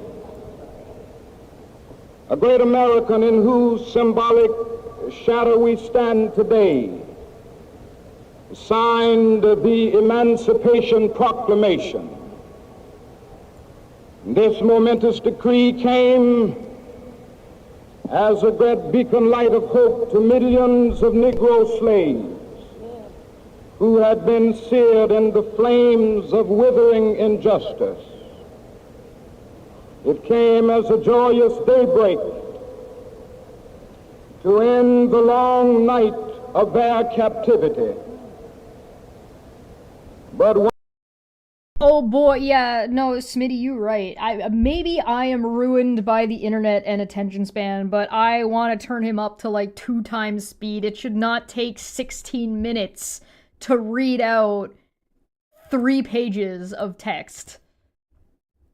Good God, he speaks slowly. I mean, I guess that's not a bad thing, but I've never heard this speech before, like, in its entirety. So, like, yeah, no, that's slow. That is... I don't mean to complain, I just think you're right. It is... I don't know, can I speed him up? I cannot speed... Oh, playback speed. I can speed him up. I feel wrong doing that, though, especially since this is my first time hearing it. 100 years later, the Negro still is not free. 100 years later,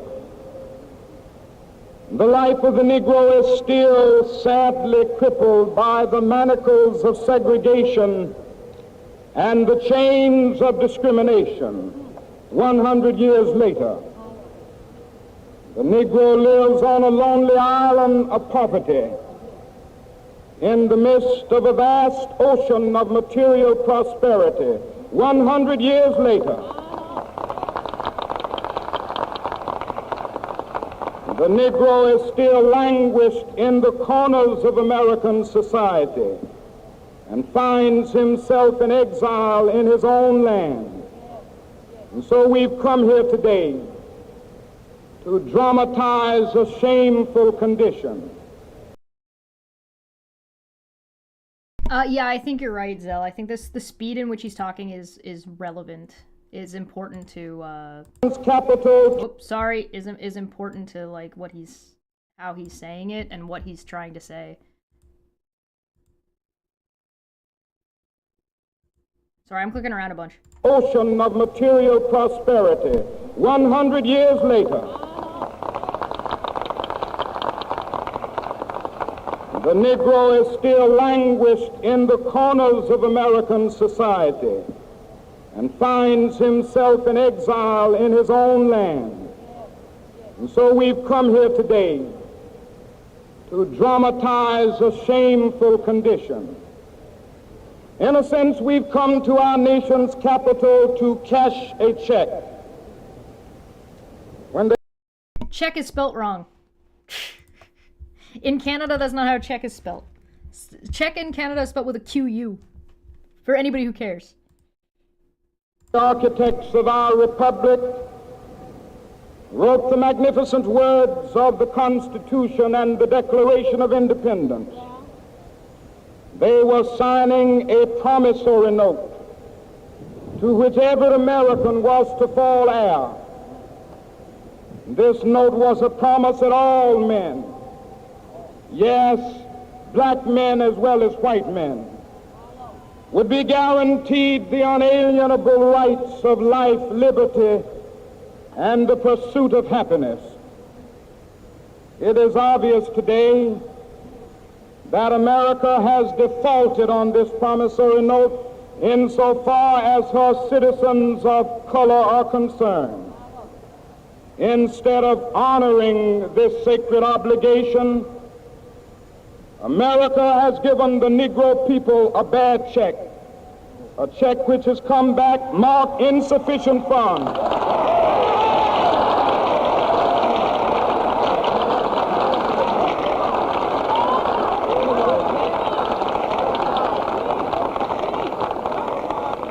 But we refuse to believe that the Bank of Justice is bankrupt. We refuse to believe that there are insufficient funds in the great vaults of opportunity of this nation. And so we've come to cash this check, a check that will give us upon demand the riches of freedom and the security of justice.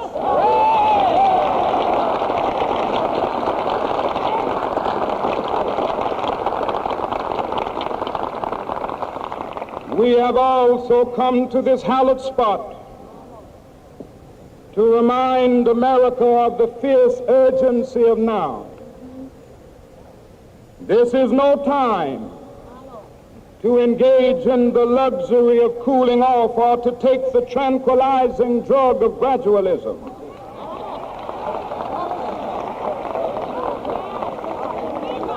Now is the time to make real the promises of democracy. Now is the time to rise from the dark and desolate valley of segregation to the sunlit path of racial justice. Now is the time. to lift our nation from the quicksands of racial injustice to the solid rock of brotherhood. Now is the time to make justice a reality for all of God's children. It would be fatal for the nation to overlook the urgency of the moment. This sweltering summit of the Negro's legitimate discontent will not pass until there is an invigorating autumn of freedom and equality. 1963 is not an end, but a beginning. Those who hope that the Negro needed to blow off steam and will now be content will have a rude awakening if the nation returns to business as usual.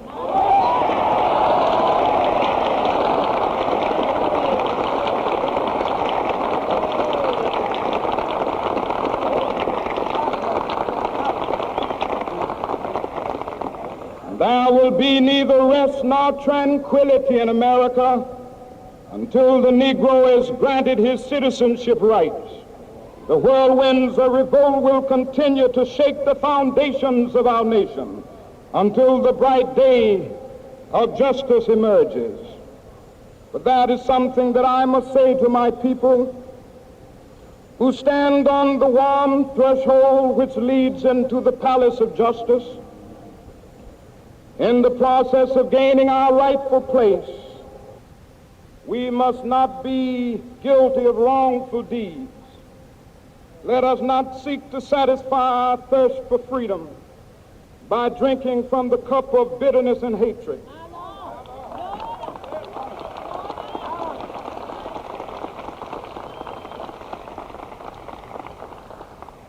We must forever conduct our struggle on the high plane of dignity and discipline. We must not allow our creative protests to degenerate into physical violence. Again and again, we must rise to the majestic heights of meeting physical force with soul force. The marvelous new militancy which has engulfed the Negro community must not lead us to a distrust of all white people. For many of our white brothers, as evidenced by their presence here today, have come to realize that their destiny is tied up with our destiny.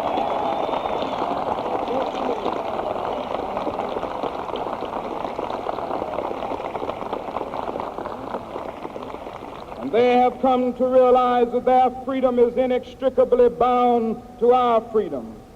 We cannot walk alone. And as we walk, we must make the pledge that we shall always march ahead. We cannot turn back.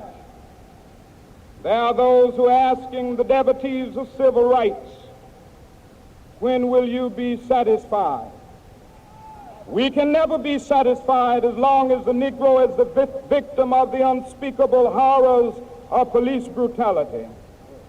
We can never be satisfied as long as our bodies, heavy with the fatigue of travel, cannot gain lodging in the motels of the highways and the hotels of the cities.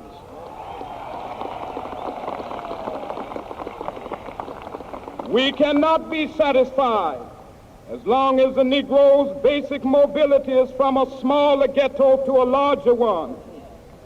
We can never be satisfied as long as our children are stripped of their selfhood and robbed of their dignity by signs stating for whites only.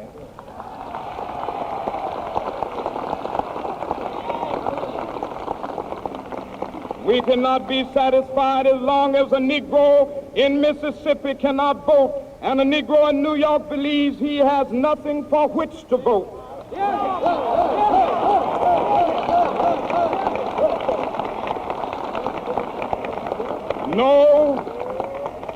No, we are not satisfied, and we will not be satisfied until justice rolls down like waters and righteousness like a mighty stream.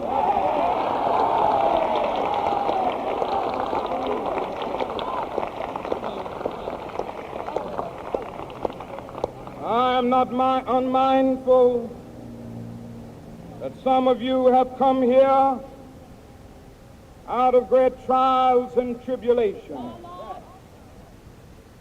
Some of you have come fresh from narrow jail cells. Some of you have come from areas where your quest for freedom left you battered by the storms of persecution and staggered by the winds of police brutality. You have been the veterans of creative suffering. Continue to work with the faith that unearned suffering is redemptive. Go back to Mississippi. Go back to Alabama. Go back to South Carolina. Go back to Georgia. Go back to Louisiana. Go back to the slums and ghettos of our northern cities, knowing that somehow this situation can and will be changed. Let us not wallow in the valley of despair. I say to you today, my friend,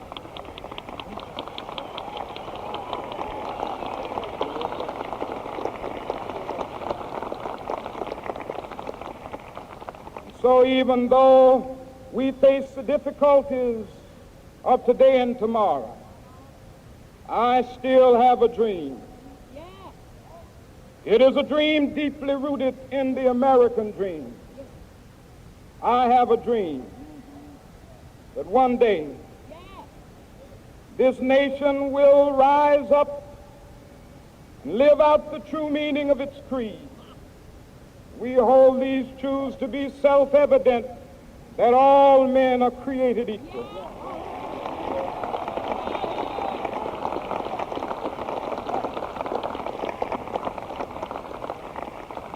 I have a dream that one day on the red hills of Georgia, the sons of former slaves and the sons of former slave owners will be able to sit down together at the table of brotherhood. I have a dream that one day even the state of Mississippi, a state sweltering with the heat of injustice, even Mississippi. Brother, what is oh boy. I'm not from America, if you cannot tell. sweltering with the heat of oppression, will be transformed into an oasis of freedom and justice. I have a dream that my 4 little children will one day live in a nation where they will not be judged by the color of their skin, but by the content of their character. I have a dream today.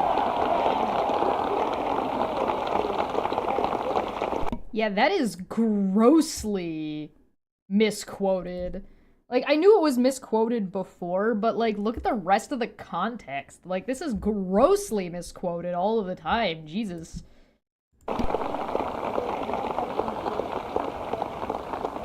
I have a dream that one day, down in Alabama, with its vicious racists, with its governor having his lips dripping with the words of interposition and nullification, one day right there in Alabama, little black boys and black girls will be able to join hands with little white boys and white girls as sisters and brothers. I have a dream today.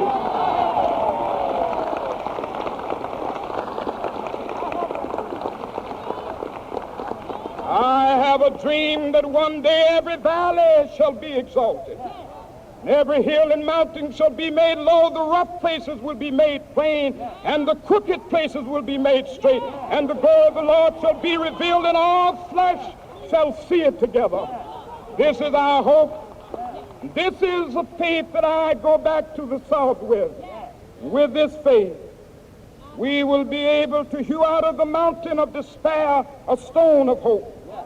With this faith, we will be able to transform the jangling discords of our nation into a beautiful symphony of brotherhood.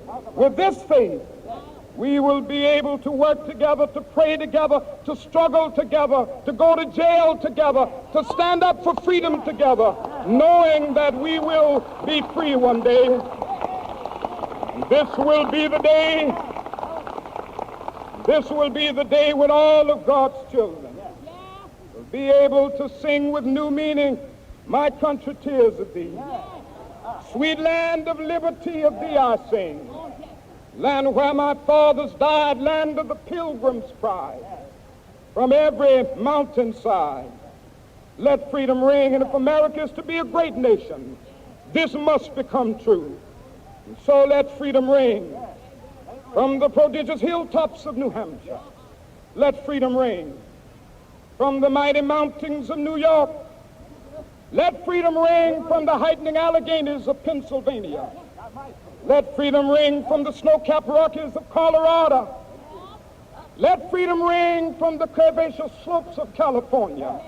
But not only that, let freedom ring from Stone Mountain of Georgia. Let freedom ring from Lookout Mountain of Tennessee. Let freedom ring from every hill and molehill of Mississippi, from every mountainside. Let freedom ring. And when this happens, and when we allow freedom ring, when we let it ring from every village and every hamlet, from every state and every city, we will be able to speed up that day when all of God's children, black men and white men, Jews and Gentiles, Protestants and Catholics, will be able to join hands and sing in the words of the old Negro spiritual, free at last, free at last. Thank God Almighty, we are free at last.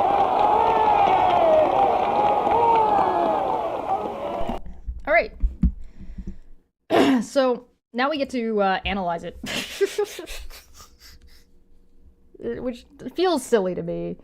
Not because, like, it's not a good exercise, but, like, and that you shouldn't do it, but it does feel a little bit silly to be doing this on a live stream. But we're gonna do it anyway because I ain't no coward. So let's just make this a little bit bigger. So we get to highlight and then start writing our annotations. So we're gonna underline mine. And we gotta pick at least 3 times. Now recite it from memory. No. So this is my first time actually having heard this speech in its entirety. I think the most I've ever heard this speech was watching the Boondocks.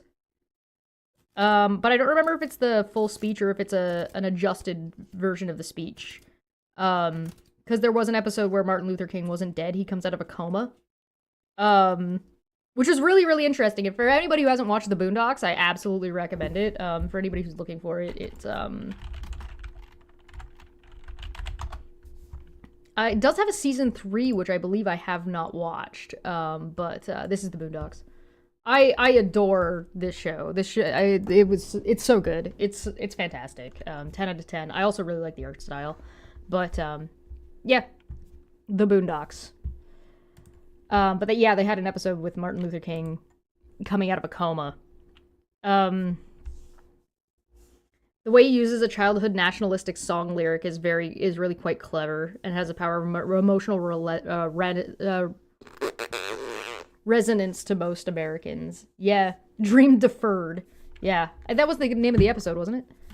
Okay, so I guess my take on this is I'm not the biggest fan of the religious connotations and a lot of the religious speak that's in it, so that would throw me for a loop, or like you would lose me on something like that. I'm also, as not an American, I'm not familiar with this child's rhyme or song, so it doesn't really resonate with me too much.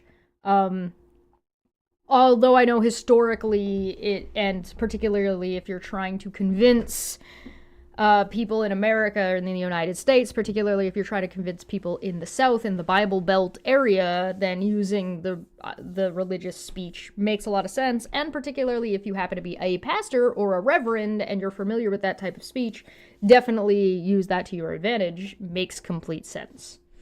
It has less to do with, Smitty says it's not inclusive to atheists or polytheists or like anybody who's not Christian, kind of, with it kind of requires like a little bit of a Judeo-Christian viewpoint to resonate, but I don't necessarily think you need to play to your audience, and he was definitively playing to his audience and to his strengths, so that makes sense to me. But like, I'm not the biggest fan when somebody's talking about political change and movement, using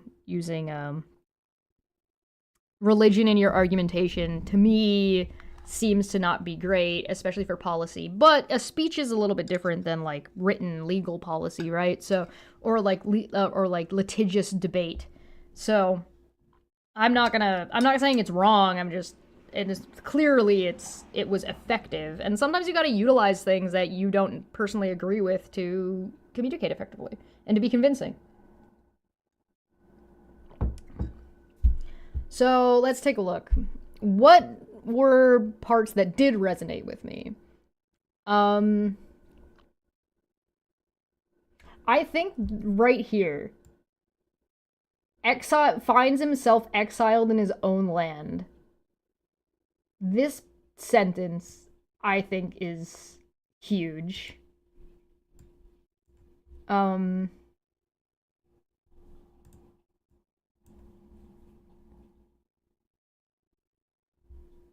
My country, 'tis of thee, and America the beautiful are evocative. Yeah. Yeah. I don't know what to write, though. I don't know how to annotate this. What should we write? I highlights the nature of the issue in a way that clearly defines the isolation and targeting of specific groups of people. Elicits. Oh, that's not. Nope. Nope. Elicit. Nope. Nope. Nope. Illicit. Illicit.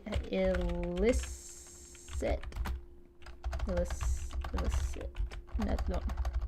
Hold on. I gotta figure out how to spell illicit.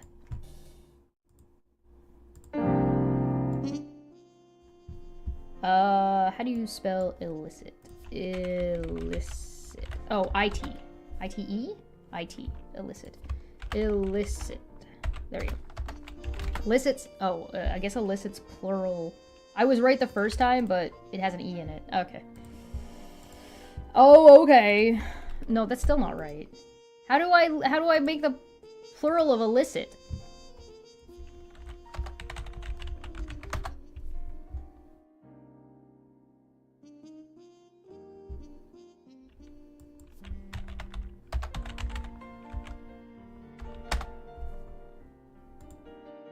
Oh, illicit with an E. Oh, this is oh, illicit. Illicits? There we go. Illicits. There's two different illicits. One with an I and one with an E. There we go. Okay. Ugh. Illicits. The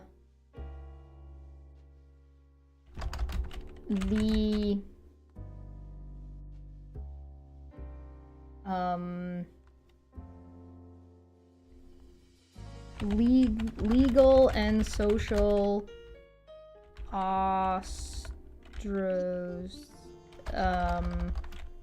you ostracize ostracization? Is that a word?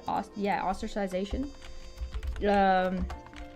of people on a personal level, and is easy to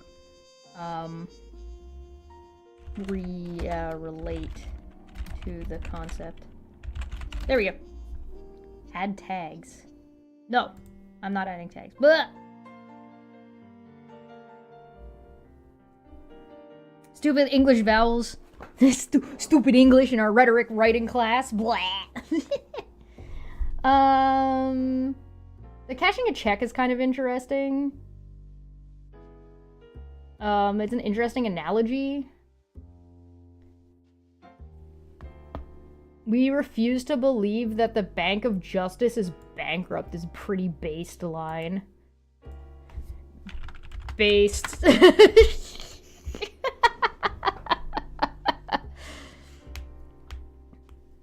Disable spell check for the remainder of the course. That's cheating. No.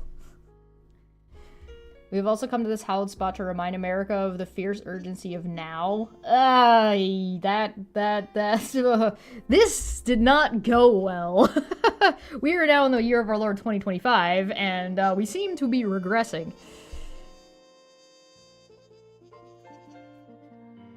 I find the cashing check analogy to be interesting specifically because of the time period. So, like, when this speech took place, if I am not mistaken, it was before women were allowed to have bank accounts.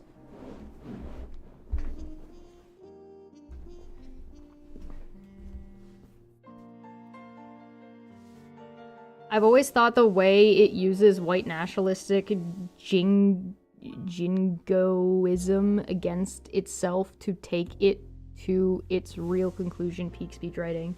Oh, yeah. Be fatal of the nation to overlook the urgency of the moment. Looks around in 2025. Guys? Question mark. You think somebody else is gonna come across my annotations and just be like, what the fuck? Maybe. Maybe a little bit.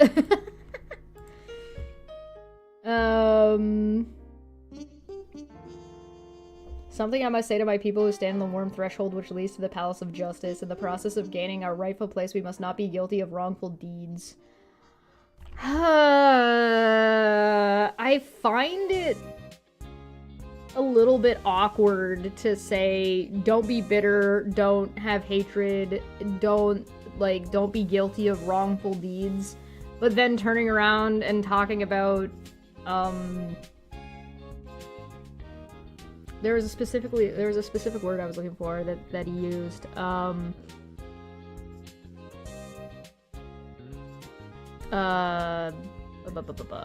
is it? It wasn't overthrow. It started with an R.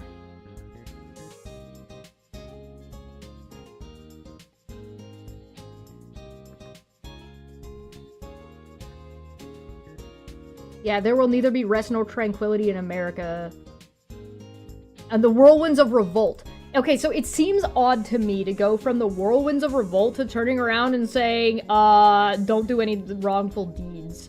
Like, you don't get to say that there's not rest nor tranquility and then turn around and be like, be peaceful. Like, I feel like that's a little bit counterintuitive. I mean, like, Dr. Martin Luther King specifically was, like, the peace talker, and then Malcolm X was, like, the counterpoint to that, I guess, right? But, like, I do find it odd that we have this going into this as, like, these seem like opposite ideas.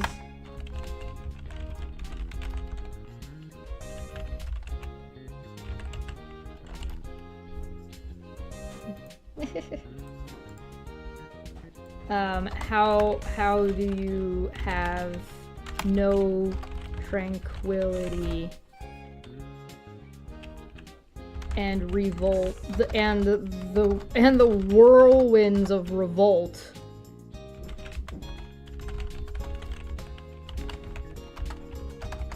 and also no wrongful deeds?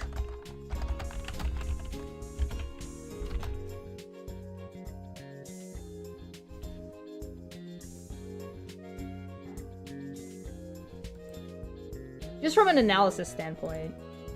Alright, what else we got? Yeah, it's also like, it must not lead us to distrust of all white people, for many of our white brothers, as evidenced by their presence here today, have come to realize that their destiny is tied up with our destiny. Like, this is important. Tying together... Oops. Stop it.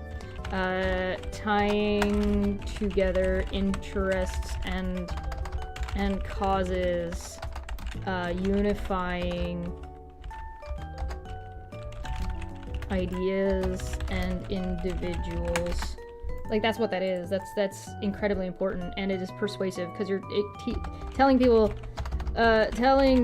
to vote in their own interests. That's a hard thing to convince people to do. Revolt and unrest does not mean violence. Revolt, though? And good, like... I would also point out that wrongful deeds doesn't mean violence either, right? So, like, neither of these things have to... I don't know how you have a whirlwind of revolt and continue to shake the foundations of our nation until justice emerges is...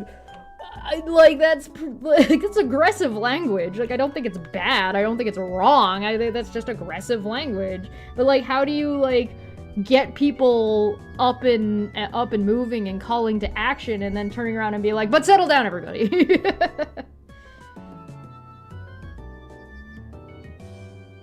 I don't know. I feel like the word whirlwinds of revolt. This is badass, and then this is immediately walking it back. I don't know.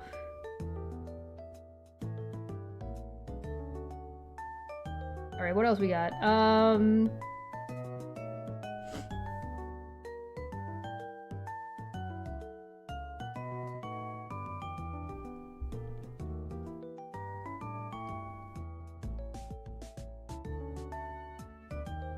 No, let's not wallow in the wallow in the valley of despair. All I'm thinking of is what's the movie? Neverending Story?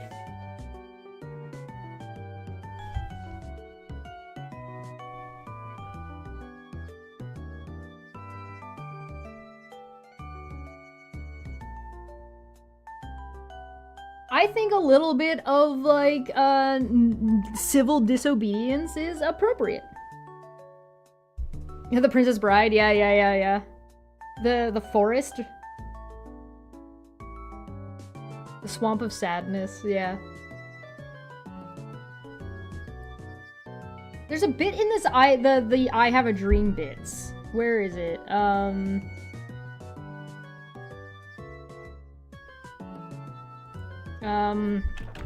Flipping the script of what opposing factions believe to your side.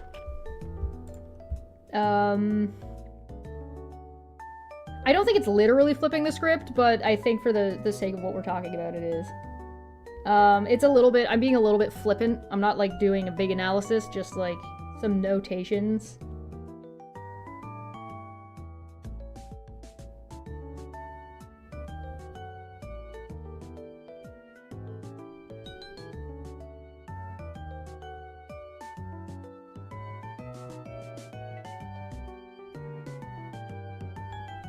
This one throws me for a little bit of the loop, too. Religious language playing to the author's strengths, as well as the South's pervasive church dogma.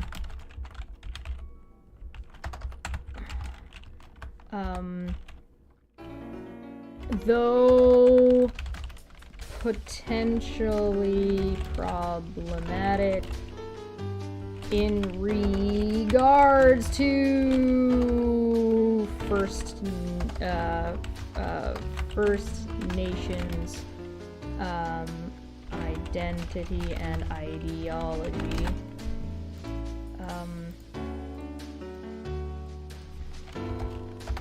People who should be more on your side and should enjoy the fruits of this labor instead of being isolated out as another out group. Watching Jess Chipe is like watching a three-legged spider do jumping jacks.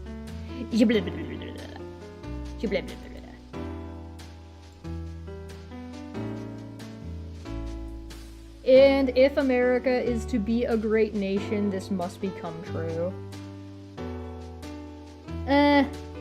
Alright, that's all I think that's like. We got a whole thing: Jews, Gentiles, Protestants, and Catholics. Limited. But I mean, you can't list everybody. VTubers with a keyboard and a pencil? Yeah. I don't know if I still have, like, the Goblin writing. Alright, I'm gonna go ahead and call next on this. I think we're good. Boom! Get out of here. Substance. The thesis, putting your idea into words. The most important part of your argument is its substance. That is the idea you are trying to communicate or the point you are trying to prove. This can usually be summed up in a thesis, the statement of your argument in a single declarative statement. The first step in composing a piece of persuasive speech or writing is to compose this sentence. For example, you might wish to argue the following: democracy is the ideal form of government. Once you can state your idea in its simplest terms, you are ready to build an argument around it. Modes of appeal. Since Aristotle, rhetoricians,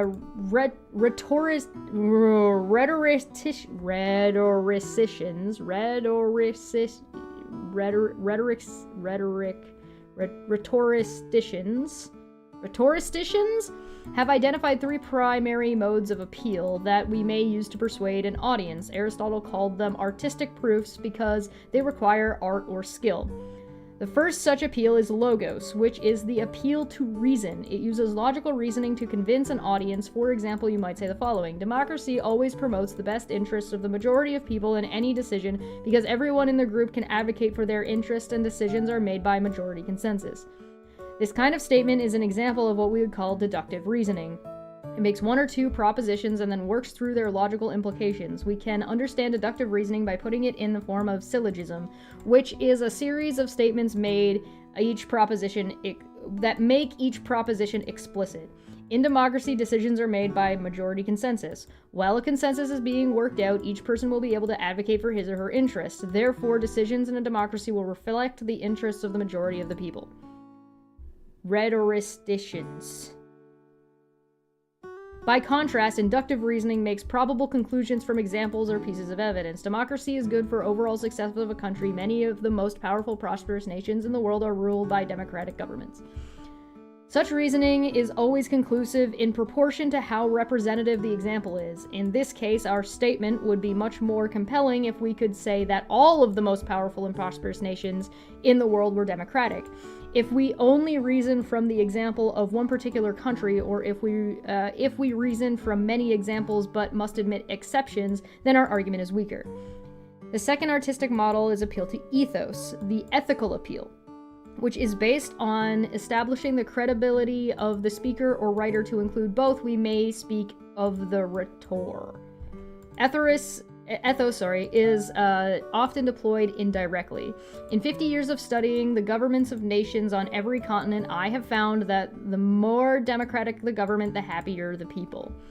At face value, this is an example of logos, an inductive claim about happiness based on the examples of every continent. It also, however, serves subtly to remind the audience of the rhetoric's expertise.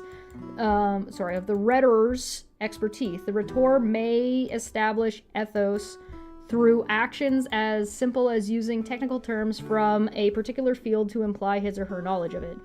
The third mode of appeal is pathos, the appeal to the audience's emotions. Alright, so we're at logos, ethos, and pathos. Logos being logic, ethos being ethical appeal, and pathos, the appeal to the audience emotions. These can be positive emotions like pride or hope, or negative ones like fear or hatred. What is the alternative to democracy? Every man, woman, and child cowering in terror under the brutal rule of another Hitler, another Stalin? No, not one home will be safe from the power of the state!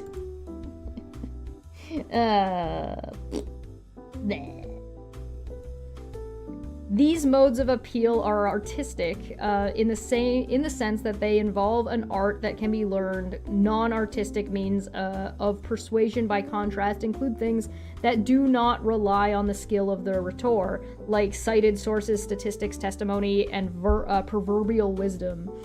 Of course, you'll probably need a mix in a little of the artistic modes in the process of using these too. You'll need a little logos in framing and interpreting facts, and maybe a little pathos in how you present moving testimony from a witness. The nature of the thesis will suggest the nature of your composition and the kinds of persuasion it should employ. Identifying modes of appeal. The following excerpt exemplifies multiple artistic modes of appeal. Which mode do you think is the primary appeal it relies on, and why? Quote, "What are these threats of which I speak? What is this destruction of beauty, this substitution of man-made ugliness, this trend towards a perilous artificial world? In the few minutes I have to devote to it, I can only suggest the trend. We will see in small ways our communities, and in larger ways in the community of the state of the nation. We will see see it in distressing form in the nation's capital, where I live. There, in the heart of the city, we have a small but beautiful woodland area, Rock Creek Park. It is a place where one can go away from the noise of traffic and man-made confusions for the little interval of refreshing and restoring quiet, where one can hear the soft water sounds of a stream on its way to a river and sea, where the winds flow through the trees and a veery sings in the green twilight. Now they propose to run a 6-lane arterial highway through the heart of the narrow woodland valley, destroying forever, it's true, an immeasurable value to the city and the nation." I mean, that seems like pathos to me. Does that seem like pathos to you? Look at the trees! They're beautiful. We're gonna destroy them, and then it's gonna be fucking ugly. That seems like pathos to me. Does that seem like pathos to you? It's okay, I'll wait for chat. I want to see what chat thinks. What do you guys think? I'll put a poll. What is the... Wait, hold on. Let's just use what... What is the following... the following example amplifies a multiple artistic mode. Which mode do you think is the primary appeal it relies on? Boom. Logos, ethos,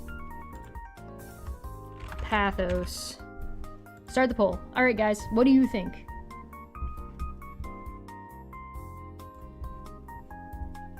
I'll let you guys have a crack at this. I've already told you what I think the answer is, but there it is on the screen so you can see it. It's ungraded, so don't worry, you don't have to worry about it being wrong or screwing me over. It'll be fine. What is that ant? It's a crazy looking ant. Oh, honeypot ant. Creepy. Shit Americans say. Oh, somebody just sent this. What is this? Well, you guys vote. What the fuck? Go back to your own country.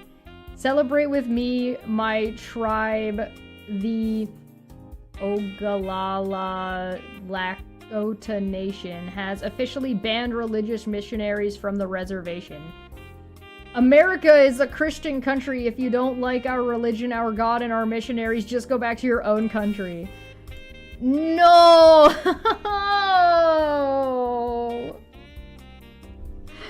Why? Yuck. Yuck. Alright. Good God, guys. Come on.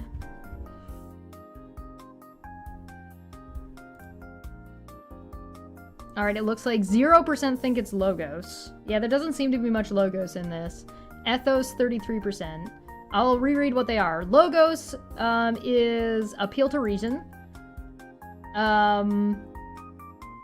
Utilizing deductive reasoning or inductive reasoning. Ethos is ethical appeal. Third is pathos, which is appeal to the audience's emotions. This does seem like it's pathos to me. I'm picking pathos. Are you guys ready? 67% of you said pathos, so we're gonna go pathos. Let's go. Answer correct. Good job, everybody. Congratulations. You crowdsourced the correct answer. Correct. Though the other modes of appeal are also present, the primary mode of appeal in this passage is pathos. It expands a great deal on the inductive example with descriptions of the woodland's beauty in order to evoke sorrow at the tragedy of its loss. Save. Oh, there was a hint. I want to see what the hint was. Multiple modes of appeal are at play in the passage. Try to identify the ones... That's just... That's not a hint! That's the question! I hate you. What? Structure. Designing arguments. Okay, I think we should save structure for next time. We have been live for quite a while. It's been almost 3 hours, so I think we cut it there. I think we did a good job. Good job, everybody. Clap for yourselves, pat yourselves on the back. We got pretty far in this. I think we did a pretty good job, and I think we did a really great job on getting our topic for our op-ed. So if you want to discuss more about this, you can use the comment section down below, and as well as in the Discord, if you hang out with us in Discord, where we can talk about bees, and we can write something. I want to, by the end of this, once this is completed, I want to be able to submit it to, like, my local area and or to other places. So if you guys... Well, I will, once I'm done writing it, I will make sure that it is posted publicly somewhere, so that way if you guys want to submit it somewhere else, you can, just put my name on it. Yeah. Thanks! I hope you guys enjoyed. I do enjoy doing this. I'm now tempted to say that it's probably not a good idea for me to try to do 2 of these at a time, so I think we'll just stick to this one and then get into anatomy afterwards. So, wish me luck. Have we done the K-pop Demon Hunters thing yet? No, the K-pop Demon Hunters thing is going to be me and Vishanti on the 22nd. Which is not this coming Saturday, the following Saturday. That's going to be, and that'll be on Dapper's channel. I might duo stream to my channel as well, but I don't know, whatever. I'll ask Dapper about it and see what he thinks. But yeah. Wednesday. That's when we're gonna do the K-pop Demon Hunter thing. Or what I might do is we'll do one with me and Vishanti, and then I'll do a follow-up one later on. More? More what? You want me to stay longer? I have to do my workout, or I'm... Great Bees Doc Marty stream. Bees! We spent a lot of time talking about bees today. Wednesday is the day of marriage for the Loch Ness Monster. Weddingness Day. Oh. Wednesday. I learned it from Winnie the Pooh. It's a windy, blustery day. Alright. Yeah, that's everything for me for today, at least. I'm gonna be live over on Lauren Energy Vids channel at 5 p.m. Eastern, my time, if you like Final Fantasy stuff and gaming and just kind of shitting around. So we're gonna be doing that. I do Beat Saber as exercise. I have a 30-minute playlist. I can provide you guys that playlist if you're interested. Volcano Show is on Friday, and I will be back tomorrow where we're going to talk more about Nick Fuentes and Tucker Carlson. I wonder if once we get through more of this, we'll be able to, like, analyze... I wonder if this is going to affect the way we analyze things like Tucker Carlson and the K-pop Demon Hunter stuff. But... we'll see. I guess we'll find out. Let me know what you guys think. I'll be back tomorrow, and it's gonna be pain. But I have beer this time, so that'll be good. Thank you so much. I'm gonna get on out of here. Have a good day, everybody. Thanks for joining me. Like, share, subscribe, and all that good shit. Leave me a comment. Leaving comments is really helpful. So if you don't want to or cannot afford to support monetarily by buying the $1 membership a month, then maybe consider leaving me a comment and liking the video and sharing with other people that you think would be interested in this kind of thing. Okay, bye! Remember, if I can do it, you can do it. See you later.